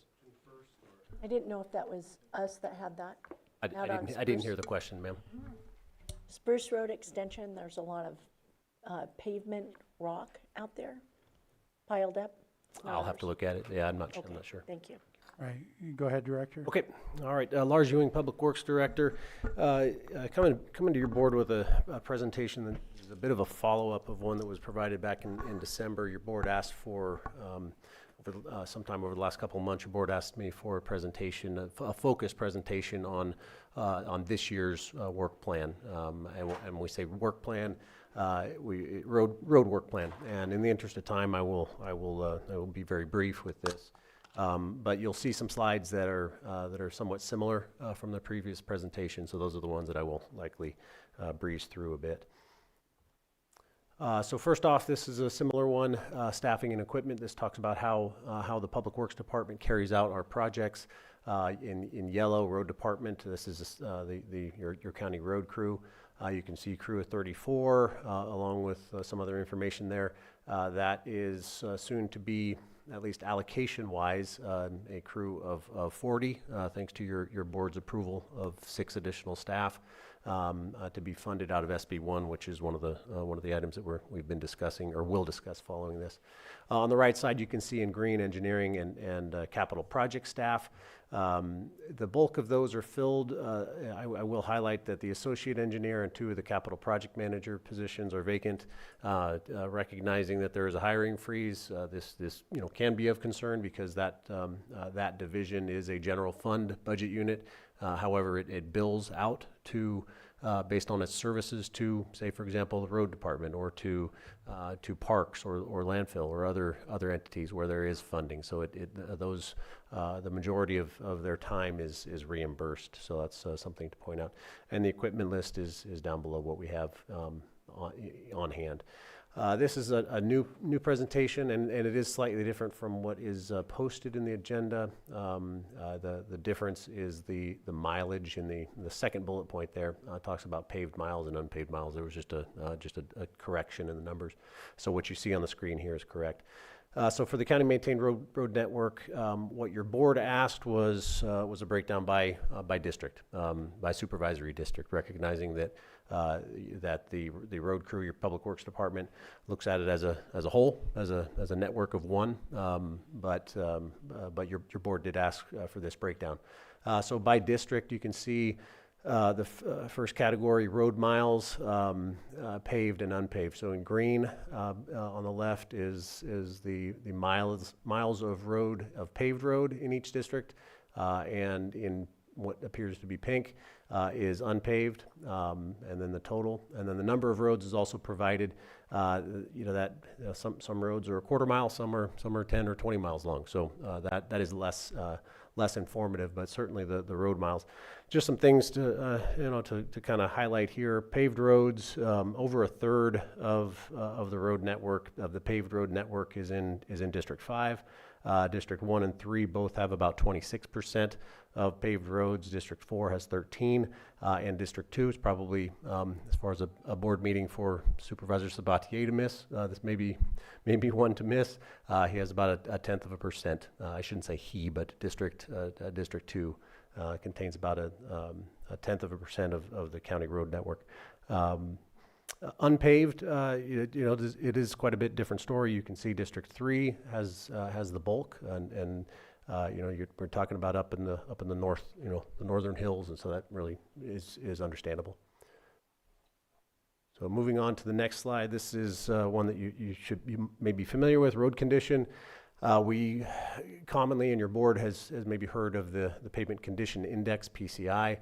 0 is bad, 100 is perfect, and it's a way to measure the condition of the road. It's not the only way, but it is the most commonly accepted way. You can see by district. This is also something that your board asked, is the Pavement Condition Index broken down by district. So you can see District 1, almost 38, District 2, 13.5, District 3, about 29, District 4, about 40, and District 5, 36. Some things to point out is that the The range, with the exception of District 2, which is just a few mile, actually less, I think what is a half a mile, with the exception of that, they're not too far different, recognizing that, a spread of 10 can seem extreme, but when we're talking about a range from 0 to 100, that is not overly extreme, but provided this for your board's awareness. How road preservation projects are prioritized.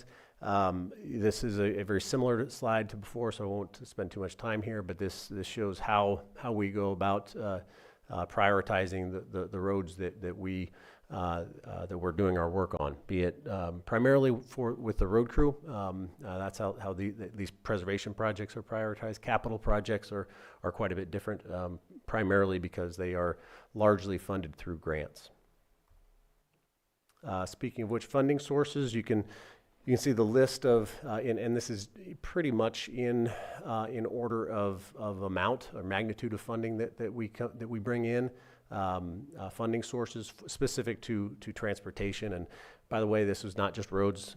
I titled it transportation because we do have capital projects at the airport, so I thought it was important to do that. So SB1. You can see there that's about round figures about $4 million per year coming from the state. I think it's important to note that it's a formula coming from the state based on our maintained road mileage and registered vehicles. So that in this case for SB1, we receive funding that is 75% based on our proportion of maintained road mileage in comparison to the rest of the state, and 25% based on our proportion of registered vehicles.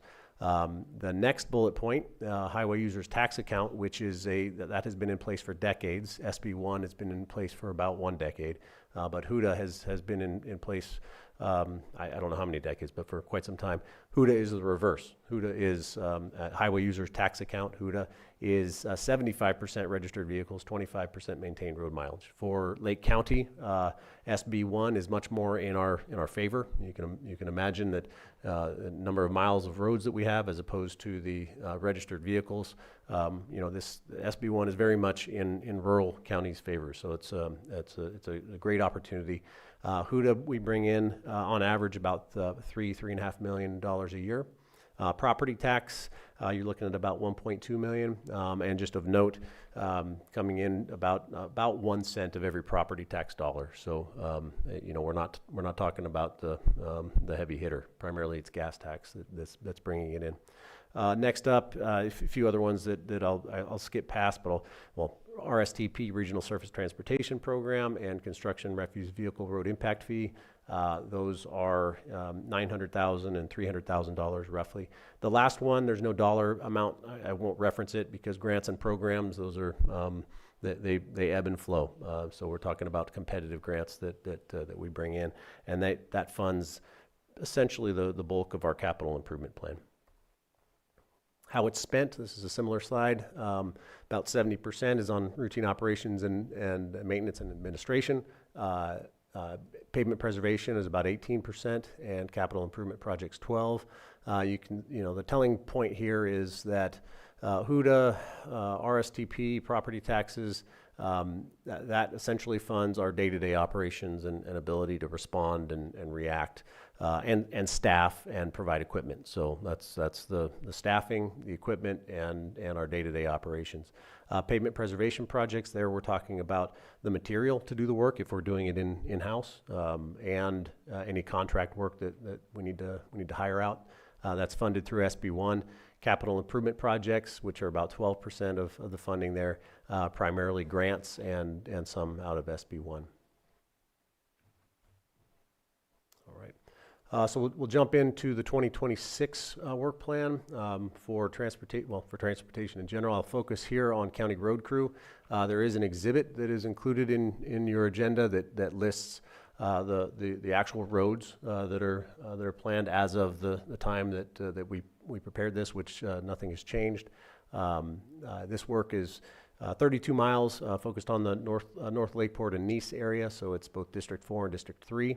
It also includes in a variety of different supervisory districts, CSA, which is a countywide service area, and those were 20-year funded countywide service areas. We are wrapping those up, and we have about 3 miles of roads to chip seal over those 9 countywide service areas.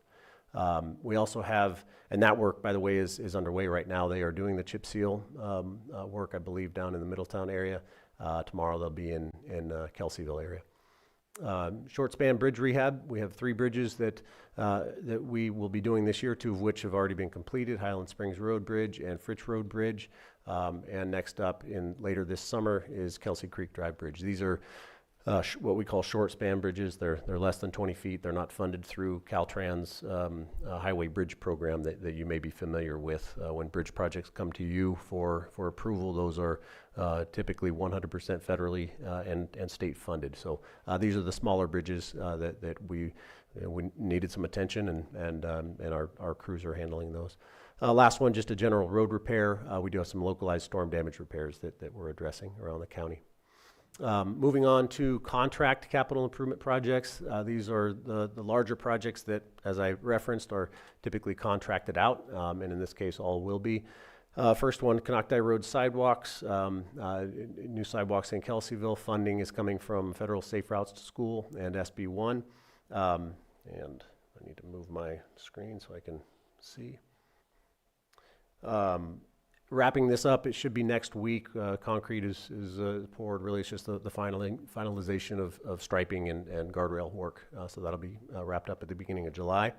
Hill Road landslide repair, funding coming from Federal Highways Emergency Relief. That is wrapping up right away. Construction bid will be this year, likely construction next year, but we'll be in the construction phase, and so I wanted to include that here. South Main Street, Soda Bay Road, kind of similar. It'll be construction 2027, but we are in the construction phase. We'll be coming to your board for a construction contract award this calendar year. For road improvements, utilities undergrounding, we are still working with the utility providers on that, so that may or may not be included in that contract, but it's still the plan to do the undergrounding. Funding, you can see where that's coming from there. Lamson Field, we are doing an apron rehab project, basically a reconstruction project, funding from the FAA. We're waiting on the final grant award for that. That's about a $1.2 million project. Upper Wolf Creek Bridge replacement in Spring Valley, funded through the Highway Bridge Program that I referenced earlier. That's about a $2 million cost estimate. And Socrates Mine Road landslide repairs. There was discussion of that at the budget hearings, funded through geothermal funding. 2 sites at a price point of about $2 million. So these are all projects that are either under construction or will be into a construction contract this year. Just a map that shows the locations of this. It doesn't pop as much as we would hope, but you can see where the work will be. Obviously, the 35 miles, 32 miles of chip seal, with the exception of the CSAs, it's down to 32. But you can see that's up in the North Lakeport and Nice area. That's where you see the bulk of the color. All the other dots, or stars, I should say, are spread around. Those are some of the capital improvement projects that are going on around the county this calendar year. Moving on to the actual work plan, or not actual work plan, but the work plan for 27 through 2031. I do have as an exhibit a list of projects that are planned. It is broken down by supervisory district, and what we're showing here is the plan over the following 5 years. There was discussion in the past about, I'll talk first about the capital improvement plan projects. Those are generally the star type projects that are spread throughout, and the spreadsheet that's referenced, the exhibit, lists those out. The what you don't see by road is the pavement preservation project. In the spreadsheet, it lists 2027 pavement preservation project, 2028, 29, 30, 31. And that's really where the color comes out here. So we're talking about, 35 miles of road each year. So that's what each of those is referencing. To go by year, you can see in 2027 chip seal, we are primarily in District 5, 2028 chip seal, we're in District 1, 2029 chip seal in District 3, and the 2030 chip seal, I believe that is it looks like, and I apologize for this, that doesn't show up very well, District 5 as well, and then 2031 in District 1. So that is your road crew and your public works department's plan that we feel will get us on the path to a better PCI. I will end with a note of the goal of getting. Currently, we're doing about 35 miles a year. The goal is 50. The 6 road crew members that you approved gets us on that path. I think it's really important to note right now that 50 doesn't happen this year or next simply because we have new positions. Each year, the work that goes into that year's chip seal, the chip seal is the icing on the cake. The work, the prep work that is done, it's about a 2-year process. So the work, for example, that is planned for 2028 chip seal in District 1. That work has already begun on that. Prep work started this year, in fact. There might have been some last year, but primarily this year they'll be hitting that, already have, and they'll be hitting it heavier after the chip seal work is done this year. And then beginning through the winter and into next year, they'll continue with that prep work. So it's important to just recognize that plan has been in place certainly for the next few years. It'd be a detriment, I think, to undo any of that work where there'd be a loss of some productivity. There was also discussion that your board had about primarily in the Lucerne area. Initially, Lucerne, I believe in previous iterations of maybe similar presentations, I think Lucerne might have been in an earlier year. We had discussions, Public Works staff had discussions with Cal Water, and there was some expectation and anticipation that they would be doing waterline improvements, and we needed to get we wanted them to get out ahead of us before we did our chip seal. So that was one of the driving reasons for the Lucerne area to be placed into that 2029 year. Continued discussions with Cal Water really have their funding is pushing those projects out. So we're not going to delay it any further than 2029. But because the work for the 2028 chip seal has already been initiated, that prep work, that's where your staff's recommendation keeps it at the schedule that you see up there. Vice Chair Pyska, did you have a question? I do. Can you go back? Yeah, absolutely.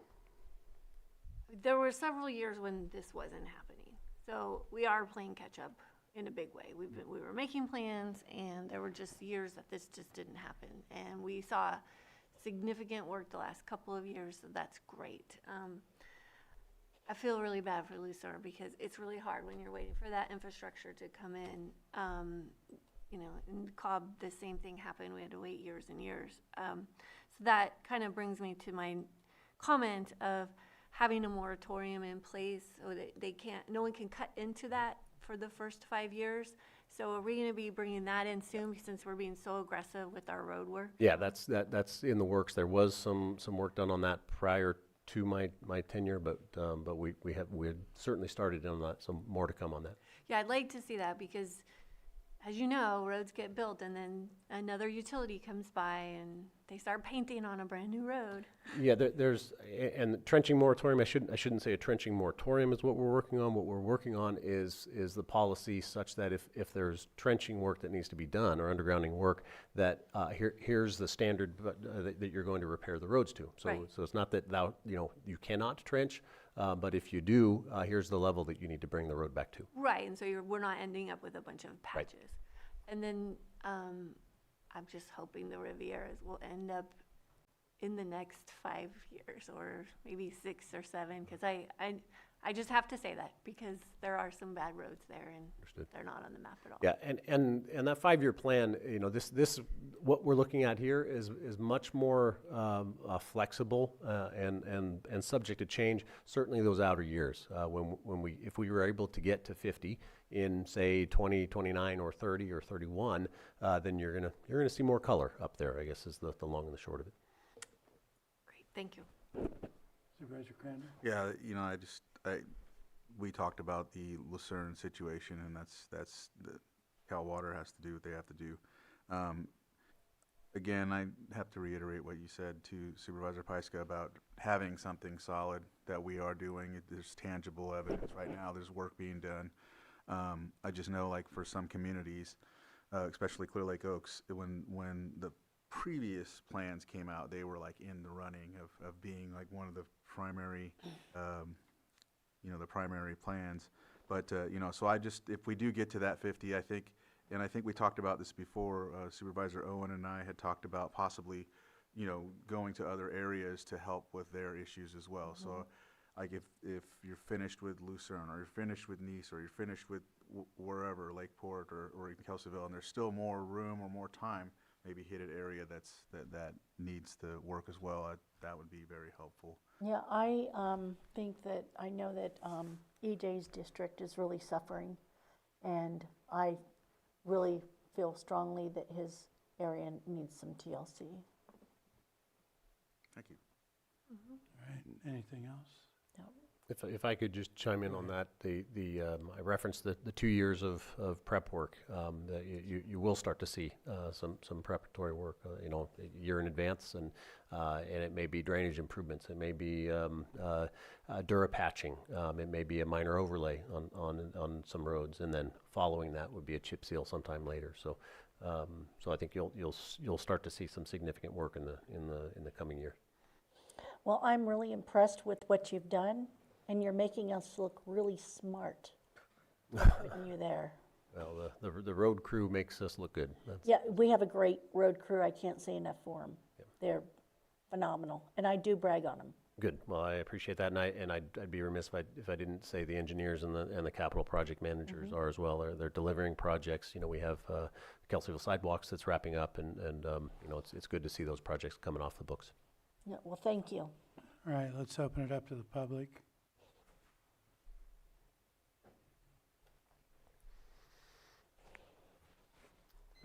Stop sharing. Good afternoon, Board. Good afternoon, Director Ewing.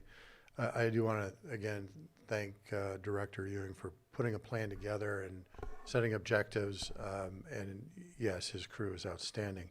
I do have one question about the Soto Bay Road project.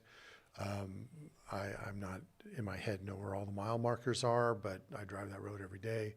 Is that road going to connect to the recent improvements on Soto Bay Road near the Big Valley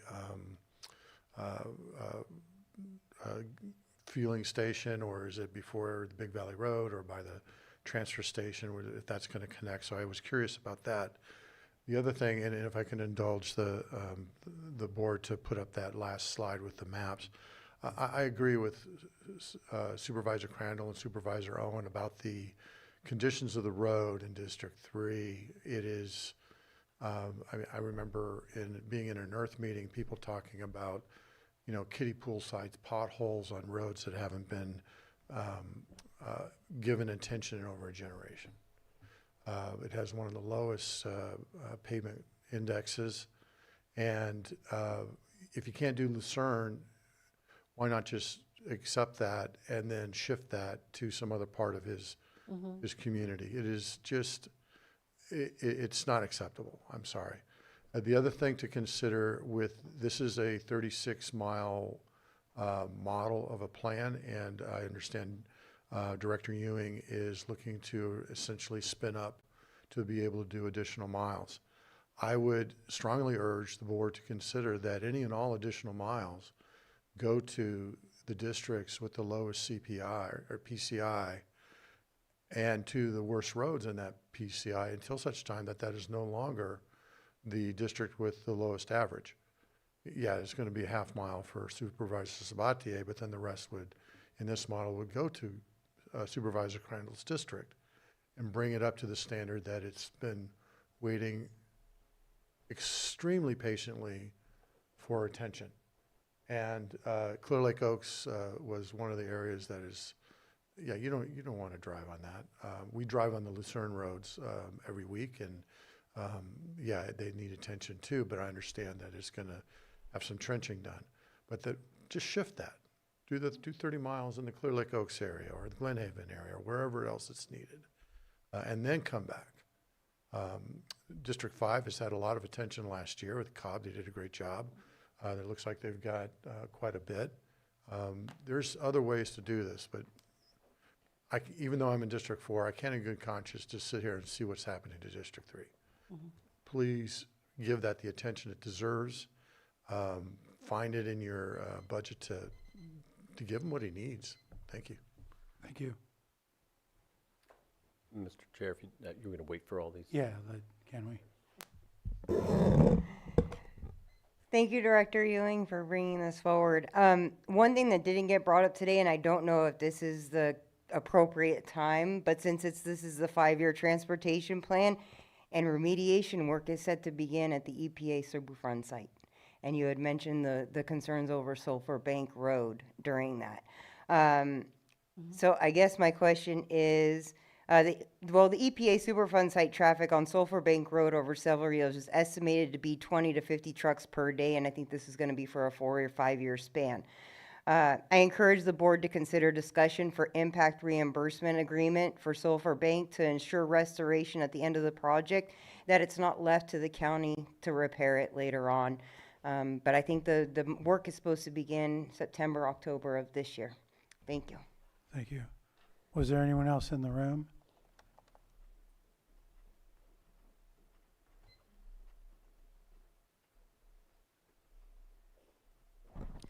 Good afternoon, Mr. Chair, Supervisors, Margot Kambara.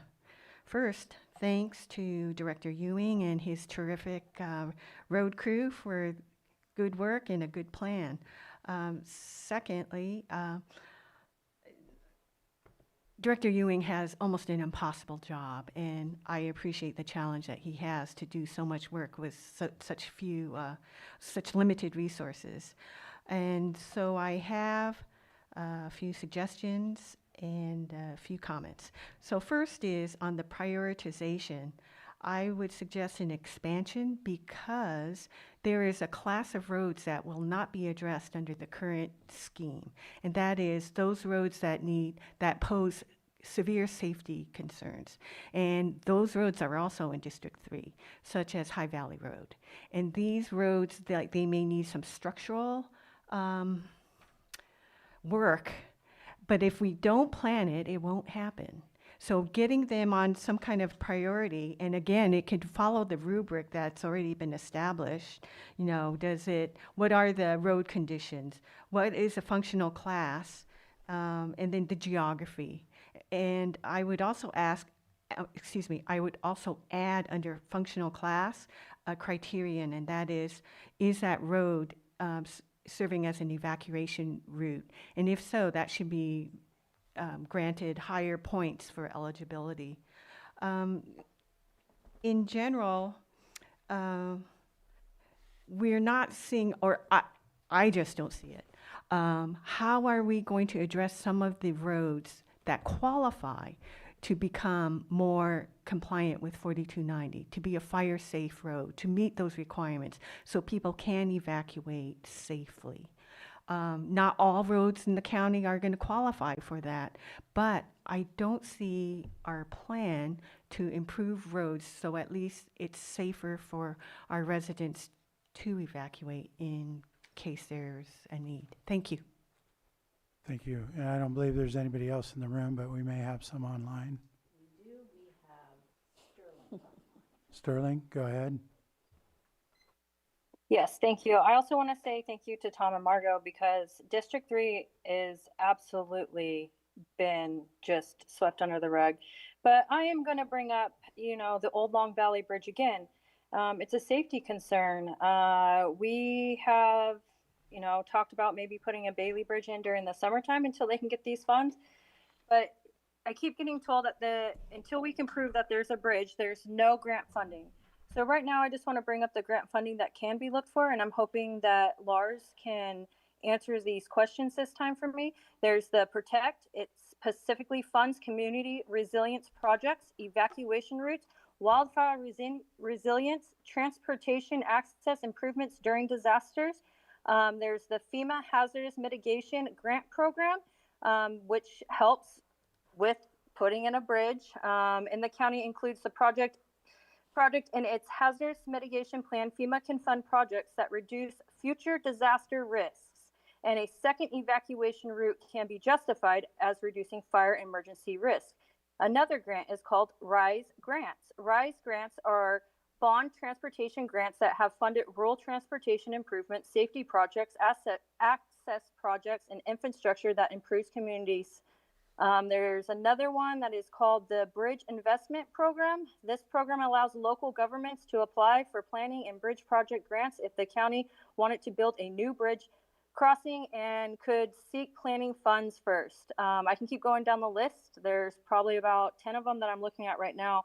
So I guess my question is that we've been doing these. I understand Lars is new, but what is your plan for that evacuation route over Old Long Valley? I also have the fire chief that agreed that needed it, CAL FIRE agreed that it needed it, and also the sheriff's department. So I'd really just hope that we can get some answers and start working in District 3. Thank you. Thank you. Do we have further online?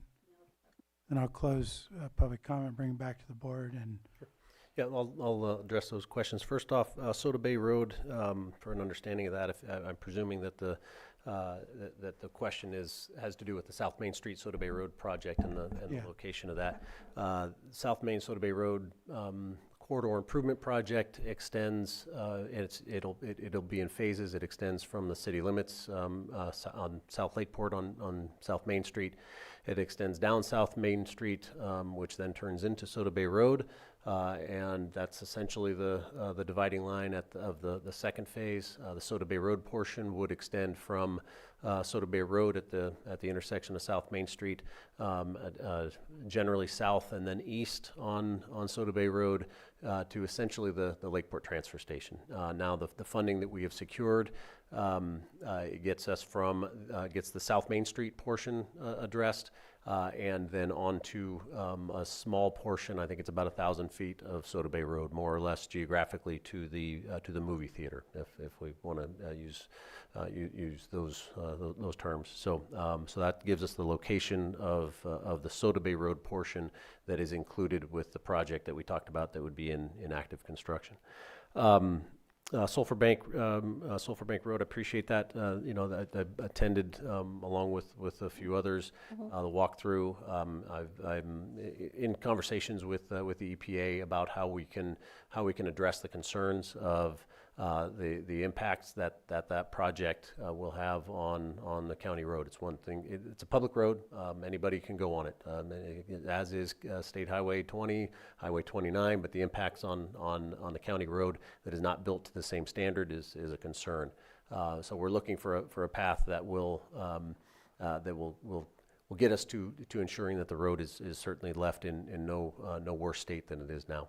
So no final answer here certainly, but that's in the works.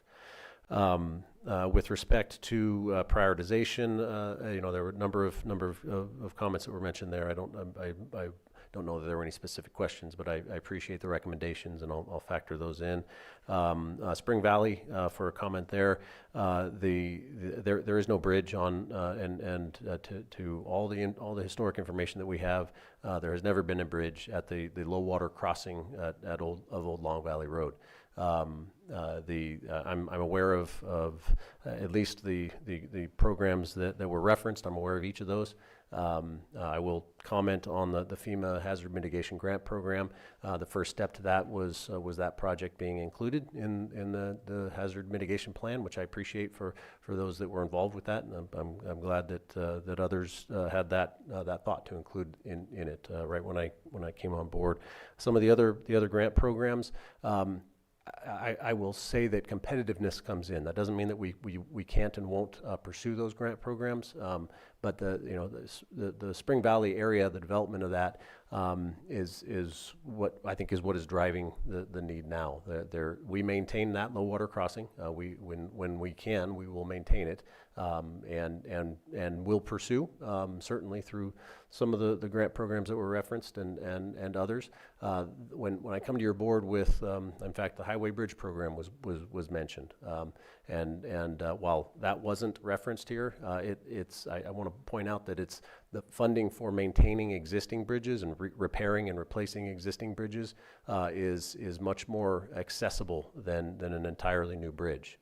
I think the Hazard Mitigation Grant program is probably the best candidate out of those. She said RAISE, I believe it's the RAISE program. Used to be well, it's highly competitive. Let's just put it that way. That I'm not saying it to say we won't apply, but it is challenging. So I think because this hits on Spring Valley, it hits on the development there. It's more than just roads. I think is something to discuss. So I need to have some conversations with the homeowners association, with special districts, and how to pursue that because the road condition hasn't changed. It's the development around it that has. So I think that addresses the questions that were brought up. Thank you, Director. We have anything, Supervisor Crandall? Yes, no, thank you. I want to thank everyone for even just taking notice of my district, but I know that Nice has already commenced. I've seen a lot of work. I just kind of want to go back a few years. I don't even remember what type of work was being done in like 23, 22. It's been so long. It seems like it's so long ago, but I just remember Lakeport being one of the first to be done in a long time when we started again. I don't know if you remember that. It was like Scotts Valley Road, and I remember the year before that and previous there was no work being done. So I know that everything's starting to scale forward. I see this as a positive, and I'm really glad that the group, that the road crew is getting the chance to do what they want to do. I remember talking to them last year. And this year, and how much they knew they were capable of doing this and weren't given the opportunity, and you're doing that. And so just seeing the tangible work lets me know that they will be able to follow through on this. And so I'll continue advocating for my district, but at the same time, I'm just appreciative in general that we're getting somewhere. So I know you're cognizant of that. We talk about it all the time. We go back and forth, and it is what it is, but I appreciate it, and I also just wanted to say I know there is work happening in the district right now. We're not just being, totally swept under the rug. So, thank you. I think this is just accepting the presentation. It's correct. Yeah. Any direction of staff, but yes, this item. We've seen improvements, and thank you. Yeah, thanks for the update, and appreciate it. And I think that'll conclude this item. Yes. And we're going to move on to 7.4. Yeah, we're going to go back to 7.4, which is consideration of resolution adopting a list of projects for fiscal year 26-27 funded by SB1, the Road Repair and Accountability Act of 2017. And I'll turn it over to you, Director. All right. So this is the reason that we wanted this to follow the funding source of SB1 that was referenced in my previous presentation. This is an annual action that your board is required. To be quite honest, I'll say required to do in order to access the SB1 or the Road Maintenance and Repair Act funding of 2017. The estimate for next fiscal year, right around $4 million. It's included in the resolution and/or the memo. part of the requirements of SB1 is that annually we come to your board and your board approves a revised list or an updated list of projects to be funded either in whole or in part by SB1. So there are 2 exhibits that are included in the memo along with the resolution. The list of projects is not intended to be exclusive of other projects that may need to be done. The intent of SB1 is to give maximum flexibility to jurisdictions to maintain and improve their transportation network, the road network. And so the projects that you see on Exhibit A are the new projects that are added to all the previous projects that your board has approved. So this is simply the new projects added to it. So there are 3 that are added there. One is 2026 Pavement Preservation Program. That's the work that largely would be going on this year. Line item 3 on Exhibit A is, I'm sorry, line item 2 is the 2027 Pavement Preservation Program. So that's the road crew work there. And then line item 3 is actually, now we anticipate it not being necessary as a result of the geothermal funding that was approved for Socrates Mine Road. When we prepared this, we weren't sure that would be available. But anything above and beyond the geothermal funding that is available would come out of SB1. Flipping to Exhibit B, these are projects that were already in the previous approved list that builds on itself each year. These are projects that we anticipate to use funding from fiscal year 26-27 SB1 funding. So you can see Bottle Rock Road pavement resurfacing. This calls out pre-construction work. The idea here is any environmental work or engineering work that's necessary for work on Bottle Rock Road. And the reason you don't see construction called out there is that it's included, the construction work is included in the aforementioned 2026 and 2027 pavement preservation program. The other 3 projects that are listed there are bridge projects that we would pursue. So with that, I would end and answer any questions. Questions from the board? Not seeing any, so I'll open it to the public.